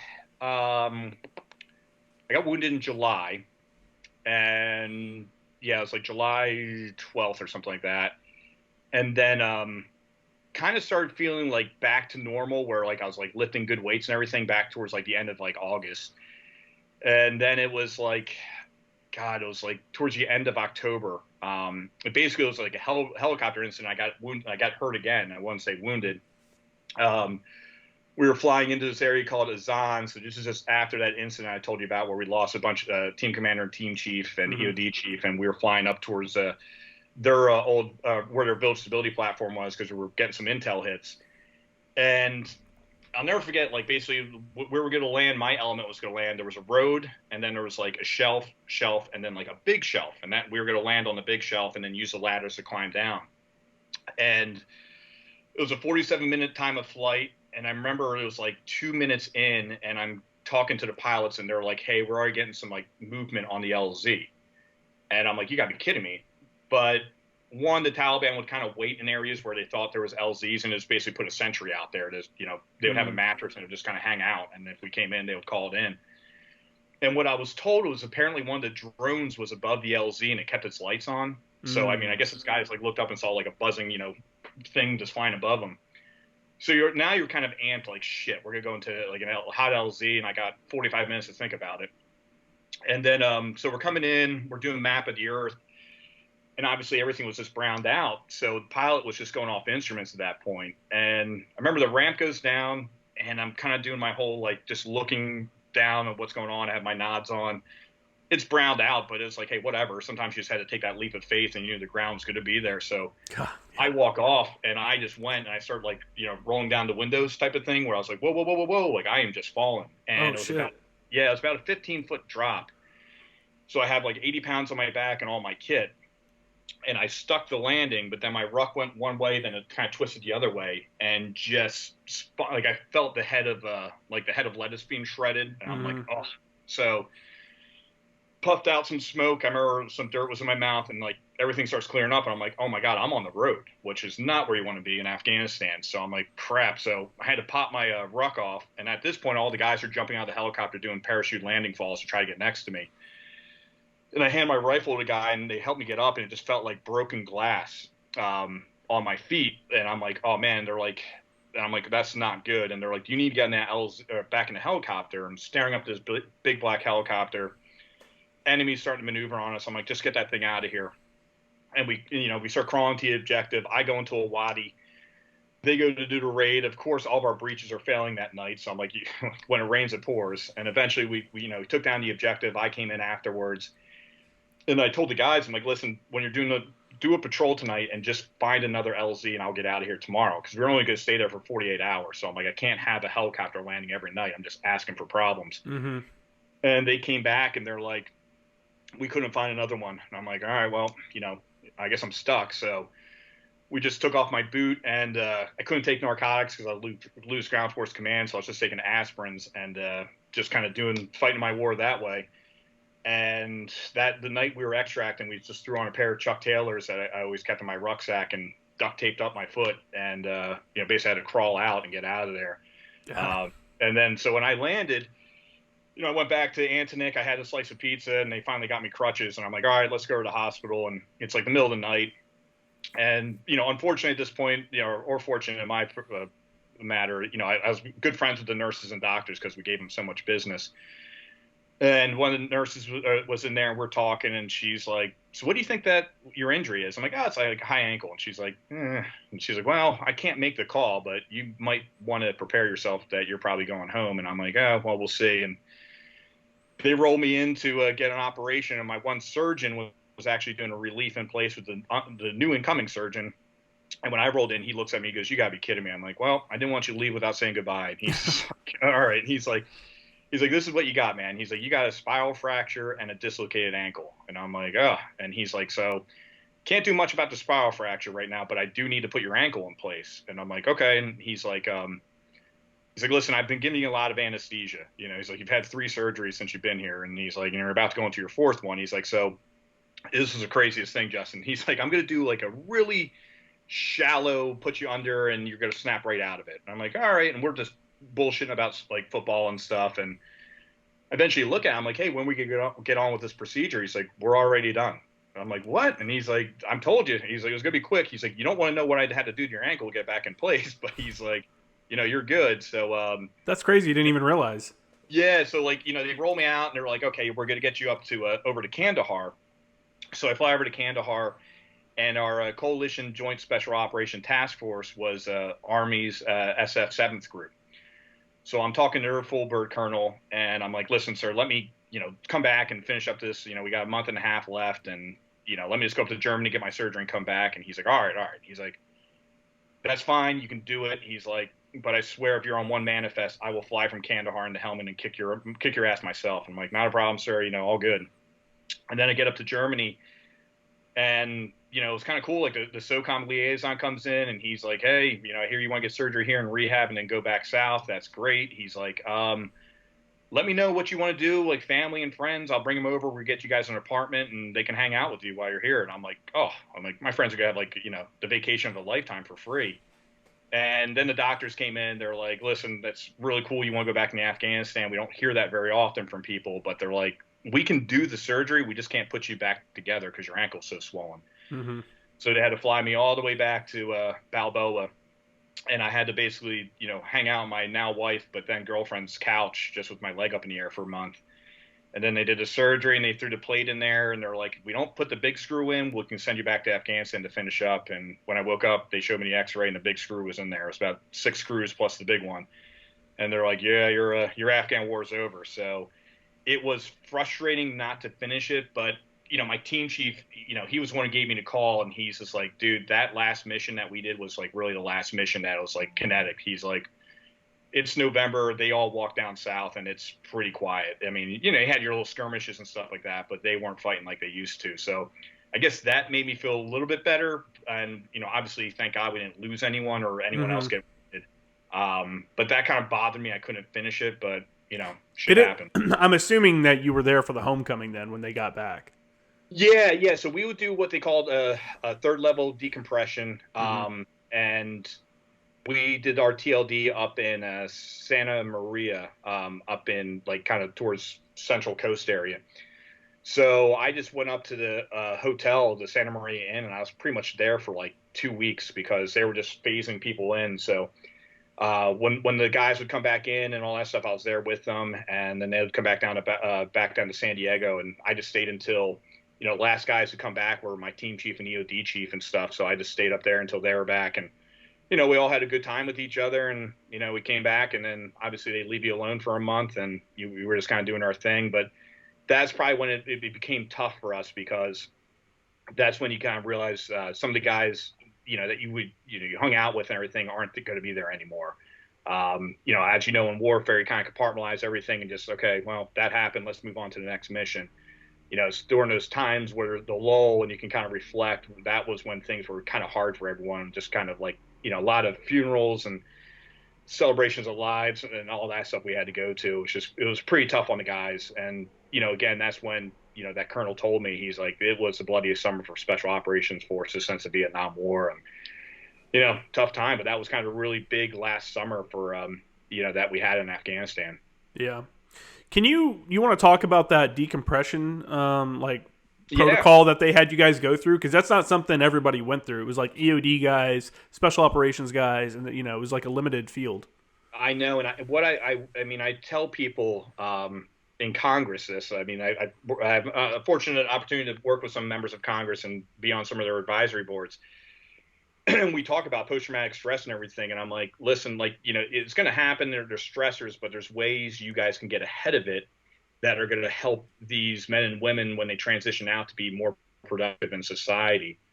And this was really like Admiral McRaven's kind of baby, where he's like, listen, we get these special operators and these guys are athletic, they're smart, they have all these great attributes, and then they're kind of worn out to the nub by the time they get out of the military. And that isn't right. They can be very productive to society. So it was kind of like a mind, body, spirit. So, even going back to our unit, you had a family psychologist, you had a psychologist, you had a sports psychologist. I mean, if you're not shooting right, you can go see a sports psychologist and they're going to kind of talk through some things with you. If you're doing missions and you can't necessarily go home and tell the wife and kids about, and the wife might start thinking things like, why is he always gone and what's happening? And does he have a second life somewhere else? You could bring them in, they could all sit down and talk and all that. Like that part was like, hey, I need you guys to put overwhelming lethality on the battlefield and kind of just fight with a happy heart. Like everything's taken care of back in the rear. Mm-hmm. And then even while we were out there, our psychologists would come out on deployments with us and just kind of do their rounds and have a talk. So for example, we had a really rough night on a patrol where we lost one of our dog handlers, and the patrol leader was really beating himself up. So I went in first to see the psych, and then my team chief went in second, and then the rest of the guys started doing the same thing. And it kind of started getting ahead of some problems before they really manifested and we're able to talk out some things like that. And then at the end, when we fly back for these third level decompressions, you can't have your family, you can't have your kids or anyone like that outside at this thing. It has to just be your unit. And they brief up the local law enforcement, like who's there and what's going on. We have drivers 24/7. So if you wake up 3 a.m, you want a burger, someone will find you a burger. And, and then it's a big drink fest. I mean, we're all just kind of partying for the first time. So, which is fine. And then you have an appointment with the physical therapist. So they're going to kind of start going through your body, see what's going on. Our trainers are there so they can start, making some workouts to kind of start rebuilding your body a little bit if it needs to be. And then the psychologist, and you have to walk in and at least shake the psychologist's hand. You don't have to talk to him, but you at least got to show up for your appointment. And, you're up there for about 4 or 5 days, and it just works because you see guys kind of adjusting. They're able to talk to each other. Mm-hmm. And this really all derived from the way we would deploy and redeploy in like World War I and World War II, where guys were on a ship for 2 weeks going across the Atlantic, where on the way back, I might have been like, oh, man, I saw something horrific. You and I sit down, we're having food one day, and maybe I bring something up to you, and you're like, yeah, I had a similar experience, and now I don't feel isolated. I can kind of talk it out. Versus what the men were going through in Vietnam, where they could be in a hellacious firefight, and then 48 hours later, they're in a bed with a wife they haven't seen in a year and a screaming kid they'd never met, and they're just trying to figure out what the heck is going on with their life. So I always think if we could offer that to the conventional forces, I think you would get ahead of so many problems, because for the most part, guys in the special operations team, if you go back to the Napoleon's corporal, like everyone knows what they're doing and why they're doing it and why they're in a certain spot. Mm-hmm. But then you might think of some, lance corporal or some specialist, and they're just on a corner in Baghdad and they see a family get ripped apart by a vehicle-borne IED, and they don't even know why they're standing on that corner. Mm-hmm. And that's when these like kind of self-doubt things and what am I doing here and all that can kind of manifest and really exacerbate people's post-traumatic stress. And I just was like, hey, if you guys got ahead of that and you guys put more money into it, I think your return on investment would be amazing. It's not only you could have more well-adjusted men and women transitioning out of the military, but on the back end, it'll probably reduce costs within the VA and things like that, where, people are having some really big issues and have need some severe help or whatever it may be. Yeah. And I just don't know if they ever get around to it. They just think that, the budget or whatever, but to me, it was a tremendous program. And I just wish they would do that for everyone in the military, because I think it would just pay off so much for them.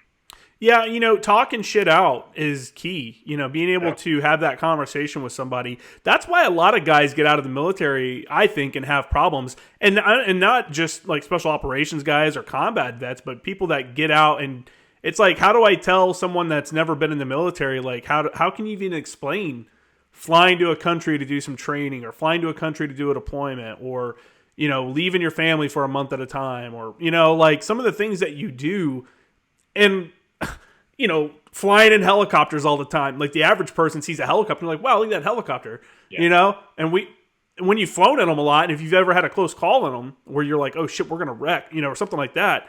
Yeah. I don't know. It's just a different world. So getting out and then being thrust back into like regular world. Yeah, I get, man. Guys have to figure out that circle that they can, have that conversation and stuff like that. That's why I like doing the podcast. It gives me an opportunity to not only like stay in the, vibe of like the military and kind of, cause I've always been a military, fan ever since I was a little kid. My dad was in the Army and stuff. So it's like something that's just natural fit for me, but it also gives guys like you and other people, an opportunity to come on and kind of talk through some of the stuff that they did. And I've had plenty of people message me and tell me, they're like, man, like, I really like it. It's like sitting around listening to the guys in the military, like when back in the day. And it's really good for, to hear that. And I'm like, that's awesome. That's the best I can ask for something like that. No, it's a great platform you got, is just doing that and just like letting guys from all different fields and girls and just coming in and talk. Mm-hmm. Cause it's amazing to me, I'm sitting here looking back and, in August of this year was like my 10-year anniversary being in California. And, my life completely changed within, I literally thought I was going to come out to Pendleton for about 3-4 years, and then I was going to go back to Lejeune. Same. I was just like, oh, and then I come out here and, meet my wife, now I have kids, and here it is 10 years later. And then I'm starting to think like, man, like this upcoming spring will be 10 years since I was in the Helmand province. And it feels just like yesterday. Mm-hmm. I can remember, I can walk outside and the smell like hits me. I'm like, oof, you're back there. It smells like the bazaar. Like you catch a little whiff of something, you're like, ooh, that smells like the bazaar, Yeah, or like even like like the blowing of the wind at night before a storm or something. It was just weird things. And, I'm starting to get self-conscious where like I'll bring things up like that. I'm like, dude, like my friends and family who were not in the military must think I'm like a lunatic because I keep bringing up these memories of like a decade ago. And they're like, okay, that's like whatever, and I'm like, but it's just always going to be part of us. For sure. It's just like our soul will always be in kind of a warfare mindset. It's just kind of a crazy thing that unless you were there, I don't think you can understand it. It's got to be tough for the families, for our families to not be able to relate. You know what I'm saying? Yeah. To want to talk about it, but not be able to. I would imagine. Yeah. Yeah. I think it's interesting with my wife. I think her perspective is kind of what probably a lot of Americans, they don't get to see behind the curtain again, like of mm-hmm. what we actually go through. So she was telling me, she goes, at first she didn't want to meet me because I was a Marine and all that stuff. And then scumbag Marines. Yeah. Her friends like, nah, they're a little different. They have like longer hair and all that stuff. And, we went out, we had like a great time. I wasn't thinking anything about it, but then it just kind of escalated quickly. And we're like, well, let's keep in contact. And like I said, it was just a very bad summer, but she met all the guys and, knew them pretty well. And, my dear friend, Captain Matt Manukian, who was killed, he was a team commander killed in that insider attack. Like he's the guy who introduced us together. And so I sent her an email in July, just very nonchalant, like, oh, hope things are going well. What's it like going on here and there, this and that. Oh, by the way, I was shot, not a big deal. And I kind of just carried on. And she's like, what the hell? She's like, I've never got an email like that before. But then when, we lost Matt, Ryan, and Sky, her friend Laura was really close with Matt. And she just remembers, she's like, I remember the phone rang and I thought someone's going to tell me Brian's dead. And she goes, next thing I know, I'm from my bed over to my couch. I don't know how I got there. And it was her friend who's just barely could get words out. She's crying her eyes out. I had a bunch of things going on, but I eventually sent her an email saying, hey, are you available? And she's like, yeah, I'm here. I'm like, all right, I'm going to FaceTime you. And I got on there and just kind of talked to her. I'm like, hey, like, we were on an op pause at that point. President Obama has pulled us out. Mm-hmm. And I was asked to do, bring Matt home. So I'm like, listen, I'm going to be flying back to Dover and then back to San Francisco. And she came up for the funeral. We came in, did what we had to do. And then the next day I was back on a plane flying back out to Afghanistan. And I think for her, she's like, I always knew we were like in a war, but she's like, I never felt the war like I did this time, where people I knew and what was going on. And we were all so close. It was like all the guys would always be at our house in Pacific Beach. And she just kind of got used to it. So she kind of laughs when, like, we're having a couple beers and maybe people are asking me stories and I'm telling them some stuff, and you just see their mouths drop, where you and I would be like, okay, that was just another day in the hood. But I remember one time she goes, yeah, it's crazy. Like, these guys are killers, and it's like they're the nicest guys in the world, but you kind of see what they did, and they're like, dude, I just never expected. So she's always been really, like, supportive of it when I got to talk about things, and that's great. But I know For some sure. people don't have the same support system like I have. Well, I think someone like that's kind of come up with you and kind of seen you go through some of the stuff, that helps for sure.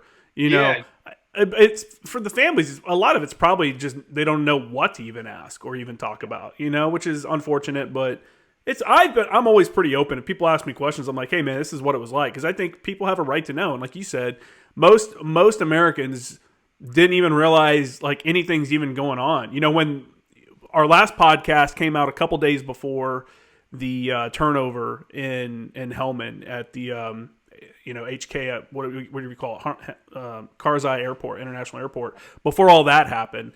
And at the time we had known that some of the Afghan forces had started laying down their arms and stuff, and there was a lot of outcry from people that had no idea what's actually going on in country about that stuff. And I think that was the first time a lot of Americans were like, oh shit, man, there's still stuff happening. Like when we lost all those people in that suicide bomb, there's like, oh man, and then there were females that got killed too. And I think that added to it, Yep. I don't know, man. And I think for a lot of us that did serve over there, and especially, someone like you, like I can relate, we worked directly with the Afghans. So it wasn't necessarily a surprise, when all that happened. And it's unfortunate that our media is so bad that they're not even covering that there's people, there's people in Africa, there's people in freaking Afghanistan, there's people in Iraq, there's all this stuff going on, but it never gets talked about. And there's no buy-in. That's why you hear people talk about the military in disparaging ways and stuff like that, or in ways that you're just like, dude, you're completely ignorant to what the reality of what's happening overseas or in the military in general. Oh, completely. And that's where, I think it was pretty eye-opening when, obviously everyone, I mean, let's be honest. I mean, certain news stations will cover for one political party For and the sure. other won't cover for different, so, but at this point, it was so bad that all three, well, I don't know about MSNBC, but even CNN was going like, what the fuck? It was just that much of a mess, where I had an opportunity to talk to people about it. I mean, one, I called all the family members that I knew, who lost someone over there, to have a conversation with them. Because, I mean, imagine them like, okay, what the hell? Why did my loved one die over there? This is what was going to happen. Mm-hmm. But it was also kind of bringing up, like, the political side and how politics can mess things up. And, how, I'll just say it, like, how General Austin is Secretary of Defense, it's up there as a miracle as American kids beating the Soviets in a hockey game in 1980. I mean, you look at what he did as a central commander. I mean, my regimental commander, Colonel Andy Milborn, wrote an op-ed about it, where he was about to take the CJ Soda into Iraq during the whole entire Mosul and all that stuff. He goes in to brief General Austin, who's a 4-star in charge of Central Command. Very, very, very important billet, obviously. And before the general came in, he's yelled at by one of the staff members saying, this is not a confirmation brief. You're just briefing him on what's going on. And he's like, no, this is absolutely what that is. It is a confirmation brief. Like, he needs to give me a thumbs up, thumbs down. Mm-hmm. He briefs him up. And at the end of the meeting, General Austin just kind of coughed and said thank you and, like, pulled on his collar. And there was another Marine on his staff and said, hey, Andy, let me walk you out. And he goes, Andy, it is what it is with this guy. And they just kind of look back. He was like, just go out there and kick some fucking ass, and we got your back. And he's like, well, that restored faith. And then General Austin, still head of Central Command, United States Congress, put $500 million worth of taxpayer money forward to train Syrians to be partner nation forces. When he was asked, and you can go back and YouTube this, they said, how many have you trained so far? And he goes, 4 to 5. And they're like, does that mean 400 to 500,000, 4 to 5,000? What does that mean? He goes, well, the number's kind of vague. They're like, well, what is it? And he goes, it's either 4 or 5 people. So at the best case scenario, you're telling us it costs $100 million to train one Syrian. And now that guy's Secretary of Defense. Yeah. And, you got General Miley who I think is probably the most intellectually weak officer I've ever seen, talk about white rage because of January 6th. I mean, I wish the general would realize that we live in a multiracial country, and you don't judge people by group of people, you judge them by individuals. Mm-hmm. And he's here lecturing everyone about white rage. And I wish someone would have handed him the Marine Corps pub or something on war fighting and how to do a tactical withdrawal. Oh, I mean, God, yeah. anyone who sat there and said, okay, let's get the military out first and leave all of our equipment, that it was so bad. I mean, if I did that in the basic school, I think they would probably like kick me out of the Marine Corps. I mean, it was so bad, and people need to be called out on that. And what's sure. the most frustrating is no one was held responsible. Mm-hmm. I mean, everyone's just covering up. I mean, don't tell me it's some government contractor or some lowly, lieutenant colonel or something like that that's going to get in trouble for this. I mean, the Secretary of State should have been kicked out. He should not be Secretary of State. I mean, apparently what I'm hearing is the Secretary of State took over a non-combatant evacuation operation, or NEO, and you saw how bad that went, and that no one had any accountability, no one had any idea. And it's just so frustrating. And, even General Mattis came out and said he wouldn't put this in his book if he would have known Joe Biden would have became president, but he was talking about when they pulled everyone out of Iraq during the Obama administration and Biden was in charge of Iraq and came in. Mattis said we need to keep 11,000 on the ground, and Joe Biden said, nope, we're pulling them all out. And I think his quote was, he said it with the confidence of a man who already had his mind made up.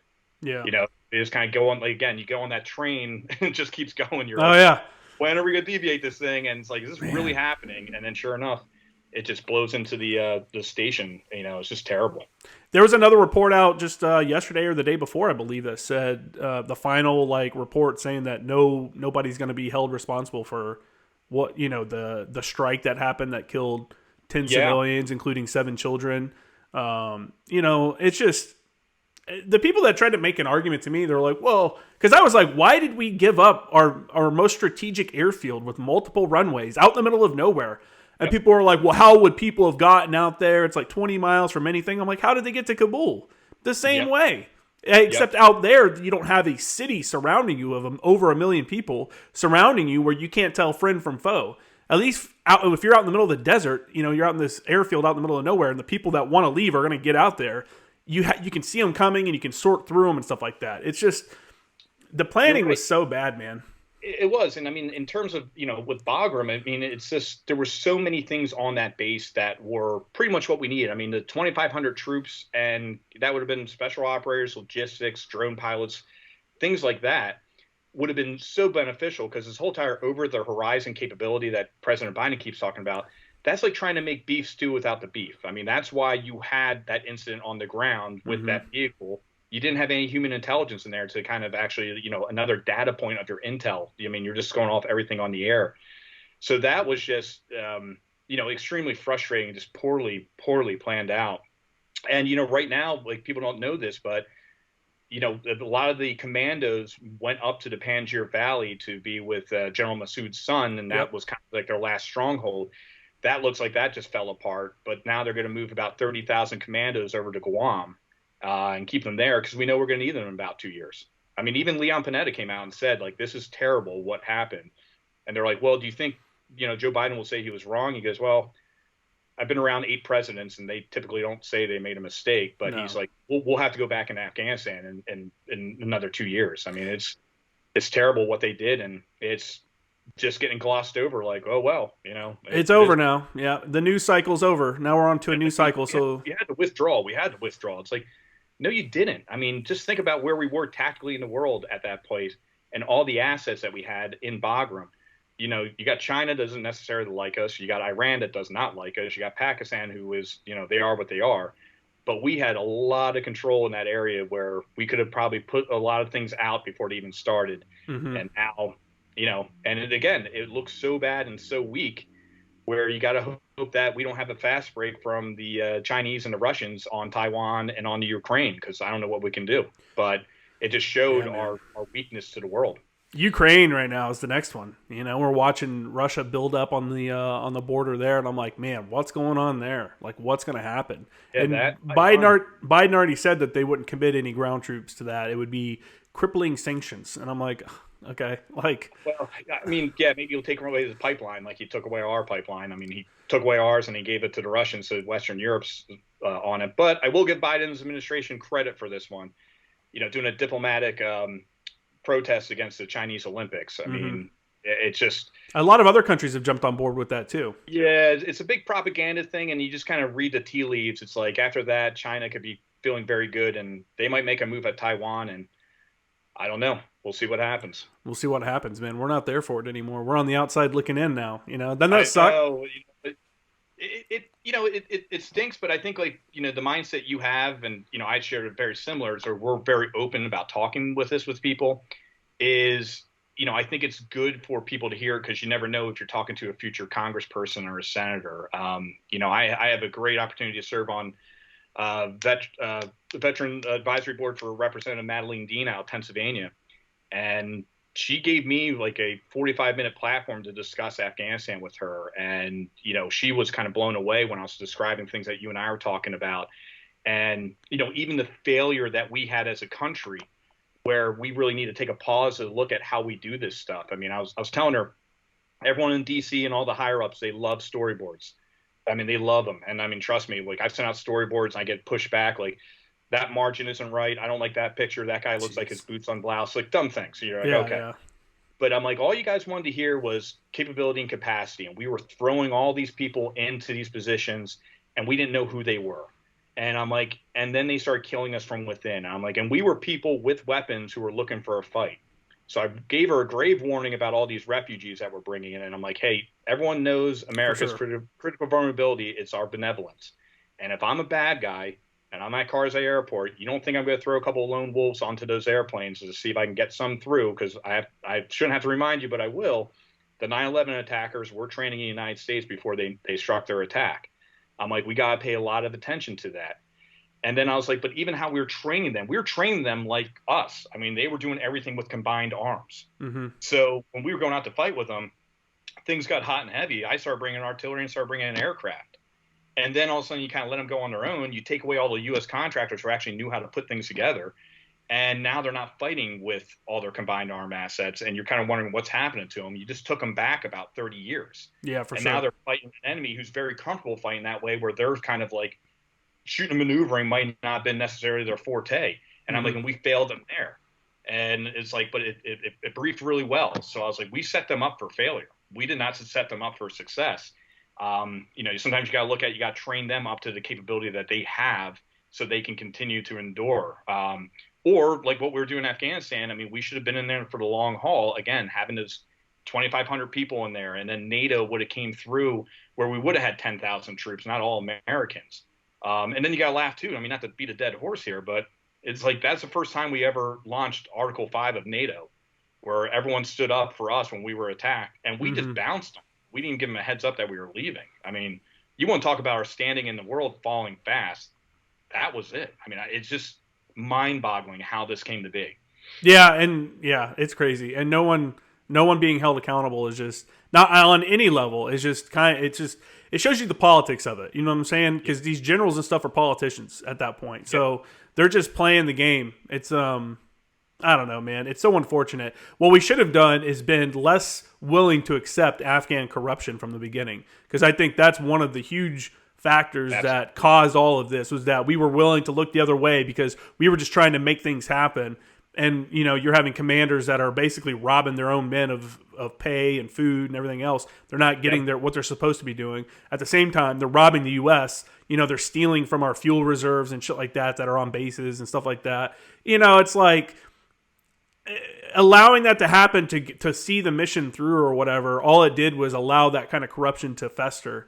And at the end, nobody was getting paid. These people, these outposts, not in Kabul, way out in the middle of fucking nowhere, Helmand, are not getting paid, and they're not getting enough food, and they have one magazine of ammo because they haven't been resupplied. Yeah. Why would they stay and fight? Why would they stand there and get killed for nothing? You know what I'm saying? It's it's hard to blame them.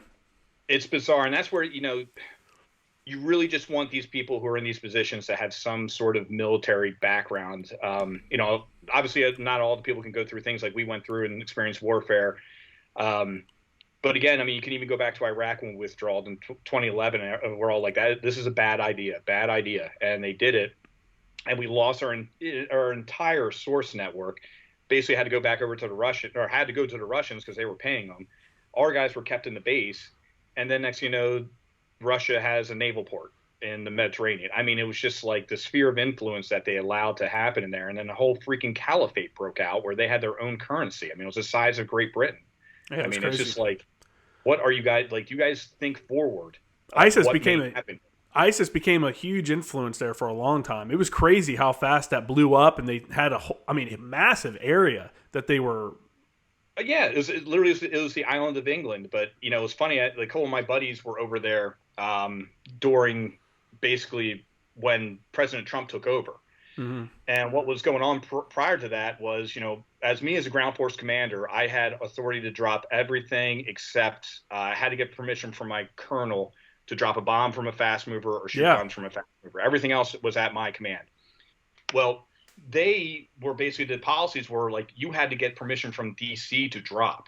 I mean, it was like, I mean, imagine going all the way through that. Mm-hmm. And I know at one point there was a SEAL team that was caught in a hell of an ambush. They ran out of ammo. And it was basically like a Raider team did a Medal of Honor run to go reinforce them because they couldn't get any aircraft in fast enough. It's crazy. And they're like, hey, as soon as President Trump took over, we got the new directives from Secretary Mattis, and it was basically like fangs out, happy hunting. And he's like, we left the base, and he's like, you literally could see these guys like saying, you're not allowed to be doing this. It's like, no, new sheriff in town, and you know, we destroyed the caliphate pretty swiftly. Yeah. So it's kind of crazy how when sometimes you become too risk adverse and everything, that the actual detriment you can do to the whole entire campaign plan. Yeah, there's got to be a good balance between, hey, we're willing to accept some risk because it's a risky profession, it's a risky thing that we're doing, but at the same time, we can't be so loose in our ROEs and stuff like that where we're having negative effect on the mission because now we're killing people that shouldn't be killed. You know, i.e. at Karzai's airport at the gate there, at the Abbey Gate. Yeah. What we thought was going to be the next suicide bomber, like killing someone like that. How many enemies did that create for the U.S.? You know, how did that make us look? That just looked horrible. You know what I'm saying? So there's got to be a solid balance. And we felt the effects of it when I was an advisor in 2013. 3-4 was over. We were in their battle space for probably 2/3 or maybe 3/4 of the deployment in Sangin. And the battalion commander there, man, wouldn't let us drop any bombs or anything because he was like, this is an Afghan mission. They should be the ones doing it. Like, unless they've exhausted all their capabilities and you guys are like, you know, it was basically like, if you're not dying, then you're not getting, I mean, I think I've talked about it on the show before, but I remember being pinned down on a roof, like literally by myself. I'm on a roof. I'm laying flat behind one sandbag with rounds flying over my face. I'm like, oh my fucking God.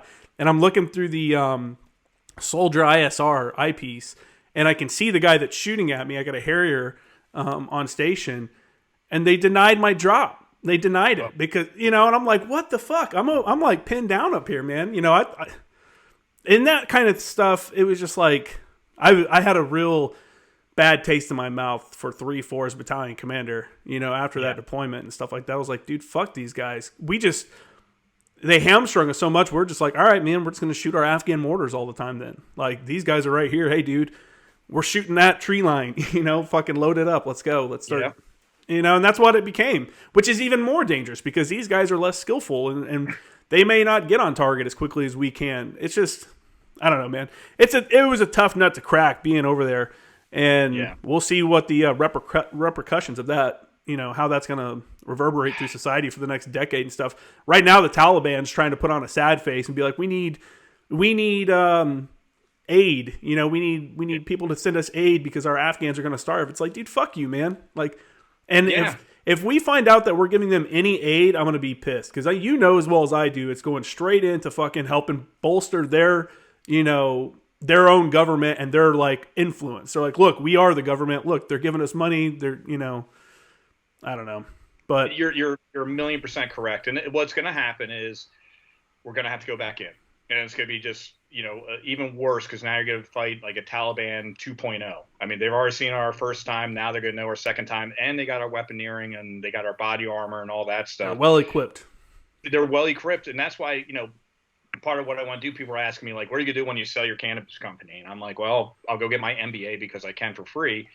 And then from there, I want to go to Naval Postgraduate School and go get a PhD in counterterrorism. And I'm like, because part of me kind of feels like I didn't finish what I started. And I'm like, you look back at the Vietnam era, I don't think they didn't understand they're fighting a counterinsurgency. I mean, they literally, if you look at it, they won every battle. And they took land and they killed more people, by traditional warfare. That means you're winning, but not in a counterinsurgency. Mm-hmm. And, for us, we understood we were fighting a counterinsurgency, and we thought, okay, 20 years and it's, you get it. You're going to train a new youth and they're going to come up and it's going to be great and society will thrive. Not the case.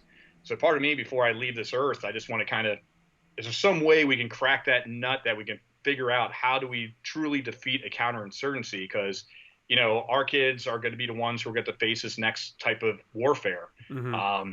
So it's just going to be one of those kind of endless battles. I mean, I doubt China ever wants to go to war with us. I mean, they're not going to call their debt, not anything like that. They're just going to want to control us. Yeah. But, and same thing with Russia. I mean, Russia, if they do make that move in Ukraine, listen, if it's not this administration, the next administration will probably come back and bite them or do something to them that could cripple them. But, these little counterinsurgency things are going to go on throughout the world for a long, long, long time, and they're very complex and very confusing. Because you got to look at, you're not really fighting an enemy with a state or with a capital. You're fighting a network, mm-hmm. and it's just kind of how do you defeat that? So that's one that kind of intrigues me. How do you fight the idea? Yep. Yeah, for sure. Yeah, it's I think sometimes we give China and Russia a little bit too much credit. We're like, yeah, they're really, we should be really afraid of them. How there are, groups of them that we probably should be concerned about and stuff like that. But we also have to realize that we have 20 years of combat experience now, different kind of battle than what we would probably face with China. But to say that our advances in technology and capabilities and training and stuff like that, like if all of that was fast forwarded 20 years, and now these other countries know that too. So that even having that kind of experience within our ranks and our civilian populace, how many combat veterans, civilians do we have running the streets? I don't know. I think that's good for national defense. I think we're better off than what we think. Yeah, we are. And I think when you look at these big nation states like China or Russia, I would think the war we're going to have with them will be a cyber war. Yeah, for sure. I just think that's, we're not going to really throw the humans out there and all that stuff. But, you shut down the East Coast or, people laughed about the Space Force because, again, it's President Trump, so everyone's got to disagree with him. Mm-hmm. But I'm like, guys, I was hearing about the Space Force back in 2005 because let's think about it. The Chinese are actively trying to disrupt our satellites. Mm-hmm. If they take out some of our main satellites, I'm like, not only could you not use your cell phone, but we couldn't send a cruise missile into someplace. I mean, it could totally make us deaf, dumb, blind, and stupid. And that's what you do before you take over a country. So these things like that, you got to be very, big on, because someone starts unleashing cyber war on you, it can screw up your society, and who knows. But that's where I tell people, I'm like, that's what makes me very afraid of the Chinese is, I mean, their ability, even the Russians, their ability to do cyber attacks on this, could be the next battlefield. Oh, definitely, for sure. I think that'll definitely be that. So let's transition to your company. Let's talk a little bit about that. What have you been up to, man? I know you've been going to a lot of trade shows and stuff, it seems like, from looking at your guys' social media.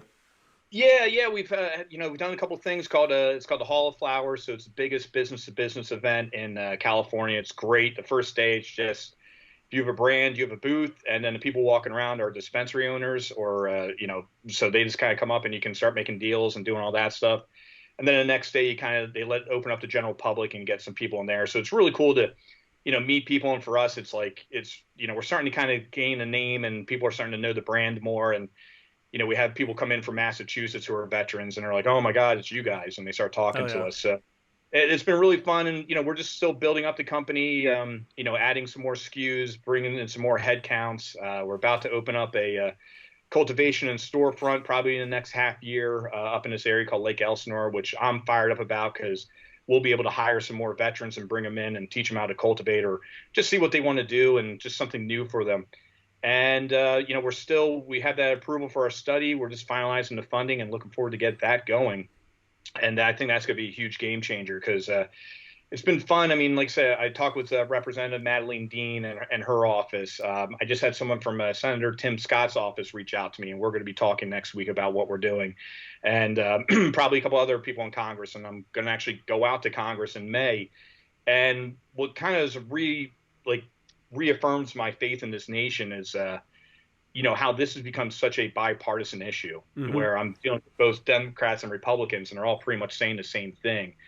Knowing that we need to, work on the mental health of our men and women who serve, and the cannabis might be an option, and they're really intrigued by the data and stuff like that. So I think, within the next 5 years or so, I think you're going to see a lot of big moves happen in terms of cannabis, and you even got people talking about psychedelics and everything like that, which I've had some friends who've gone through and done microdosing, and it's really changed their lives. So I'm kind of fired up about that because, again, war's terrible and it's horrible, but, some of the things that come from it, really the advances in medical studies and what we do for people, it really kind of takes a big jump up in a positive direction. So I think we're just in a great spot right now where I think we're going to change the dynamic or the landscape of the American medical field here.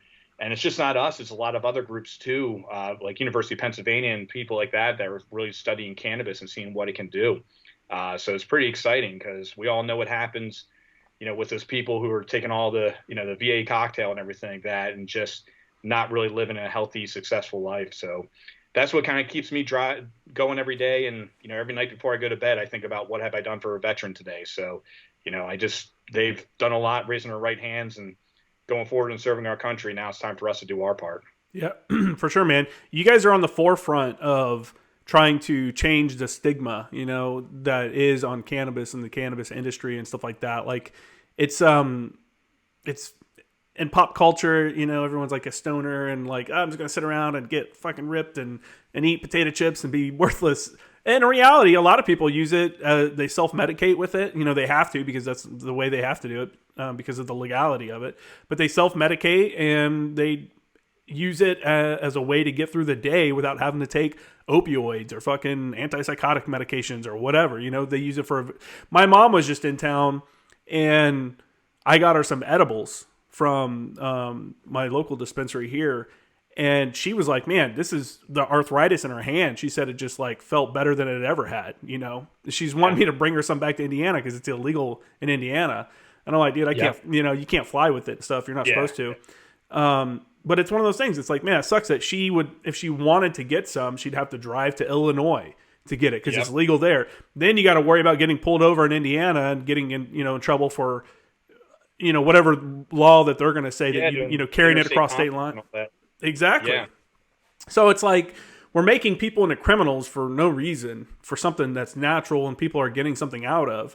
Yeah, can it be like alcohol and other drugs where it's abused and people, yeah, it can for sure. But that's not, I don't think it's to the point where it should be something that's still illegal like it is. To classify it at the same level as like cocaine and heroin is ridiculous, and I think people like you guys and the other companies that are dealing with these, right now, laws within their own states, because even in California, it's legal.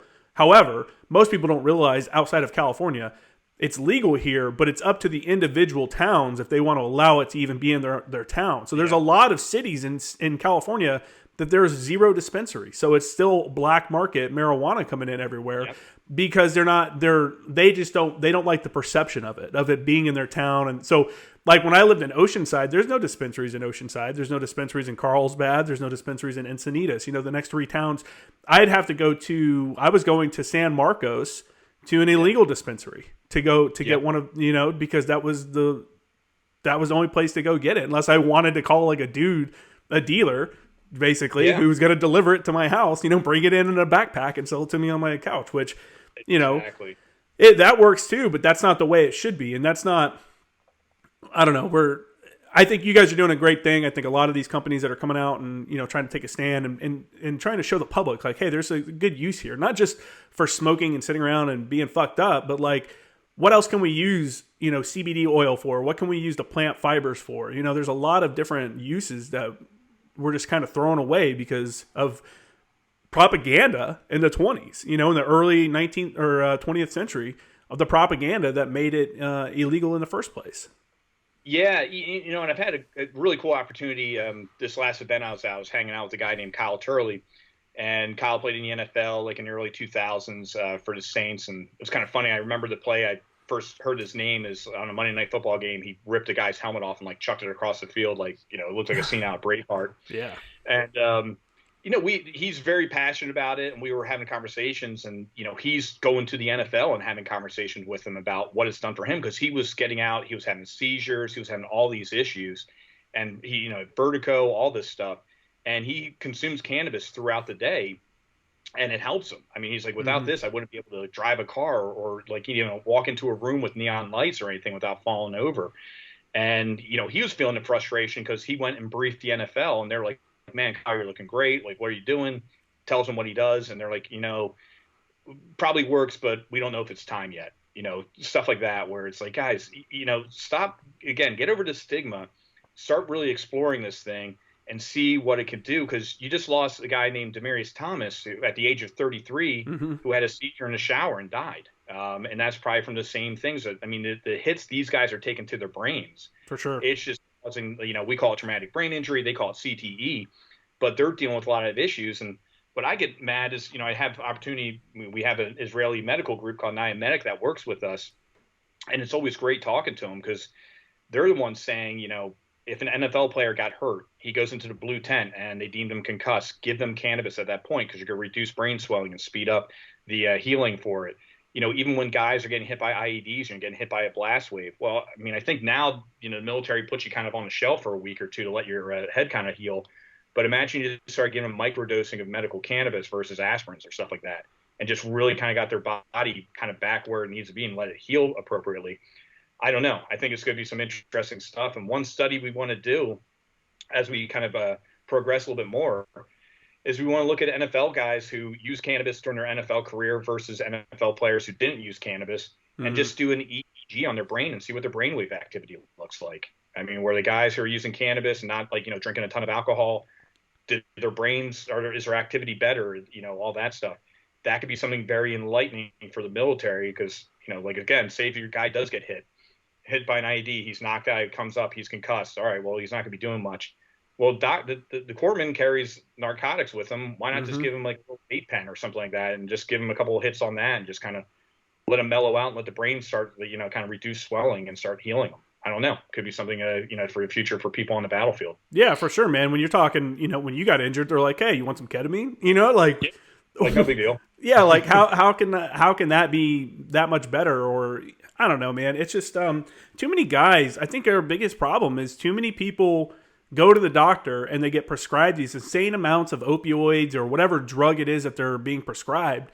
And they're just like, okay, well, the doctor told me I should take this. So they start taking it and don't think to themselves, like, do I feel better? Do I really need this? And they get addicted to this stuff and they feel like they have to have it throughout the day. And then, you got all these people that OD or they end up going crazy. They become drug addicts. I was talking to my dad who's been on painkillers because he had his knee replaced and I think he had his hip replaced. Maybe not his hip, but I think he had both of his knees replaced.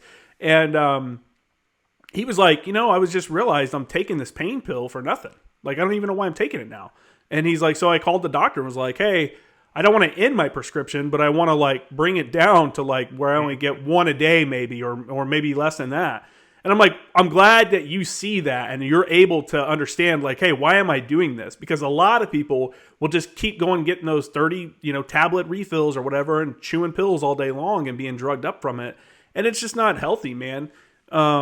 And I think, no one ODs on cannabis. It's just not a thing. Maybe there's some giant edible out there that someone's going to, that they had that brownie the other day in Massachusetts that set a world record. Maybe if someone sat down and ate that entire 500-pound brownie, they could probably OD.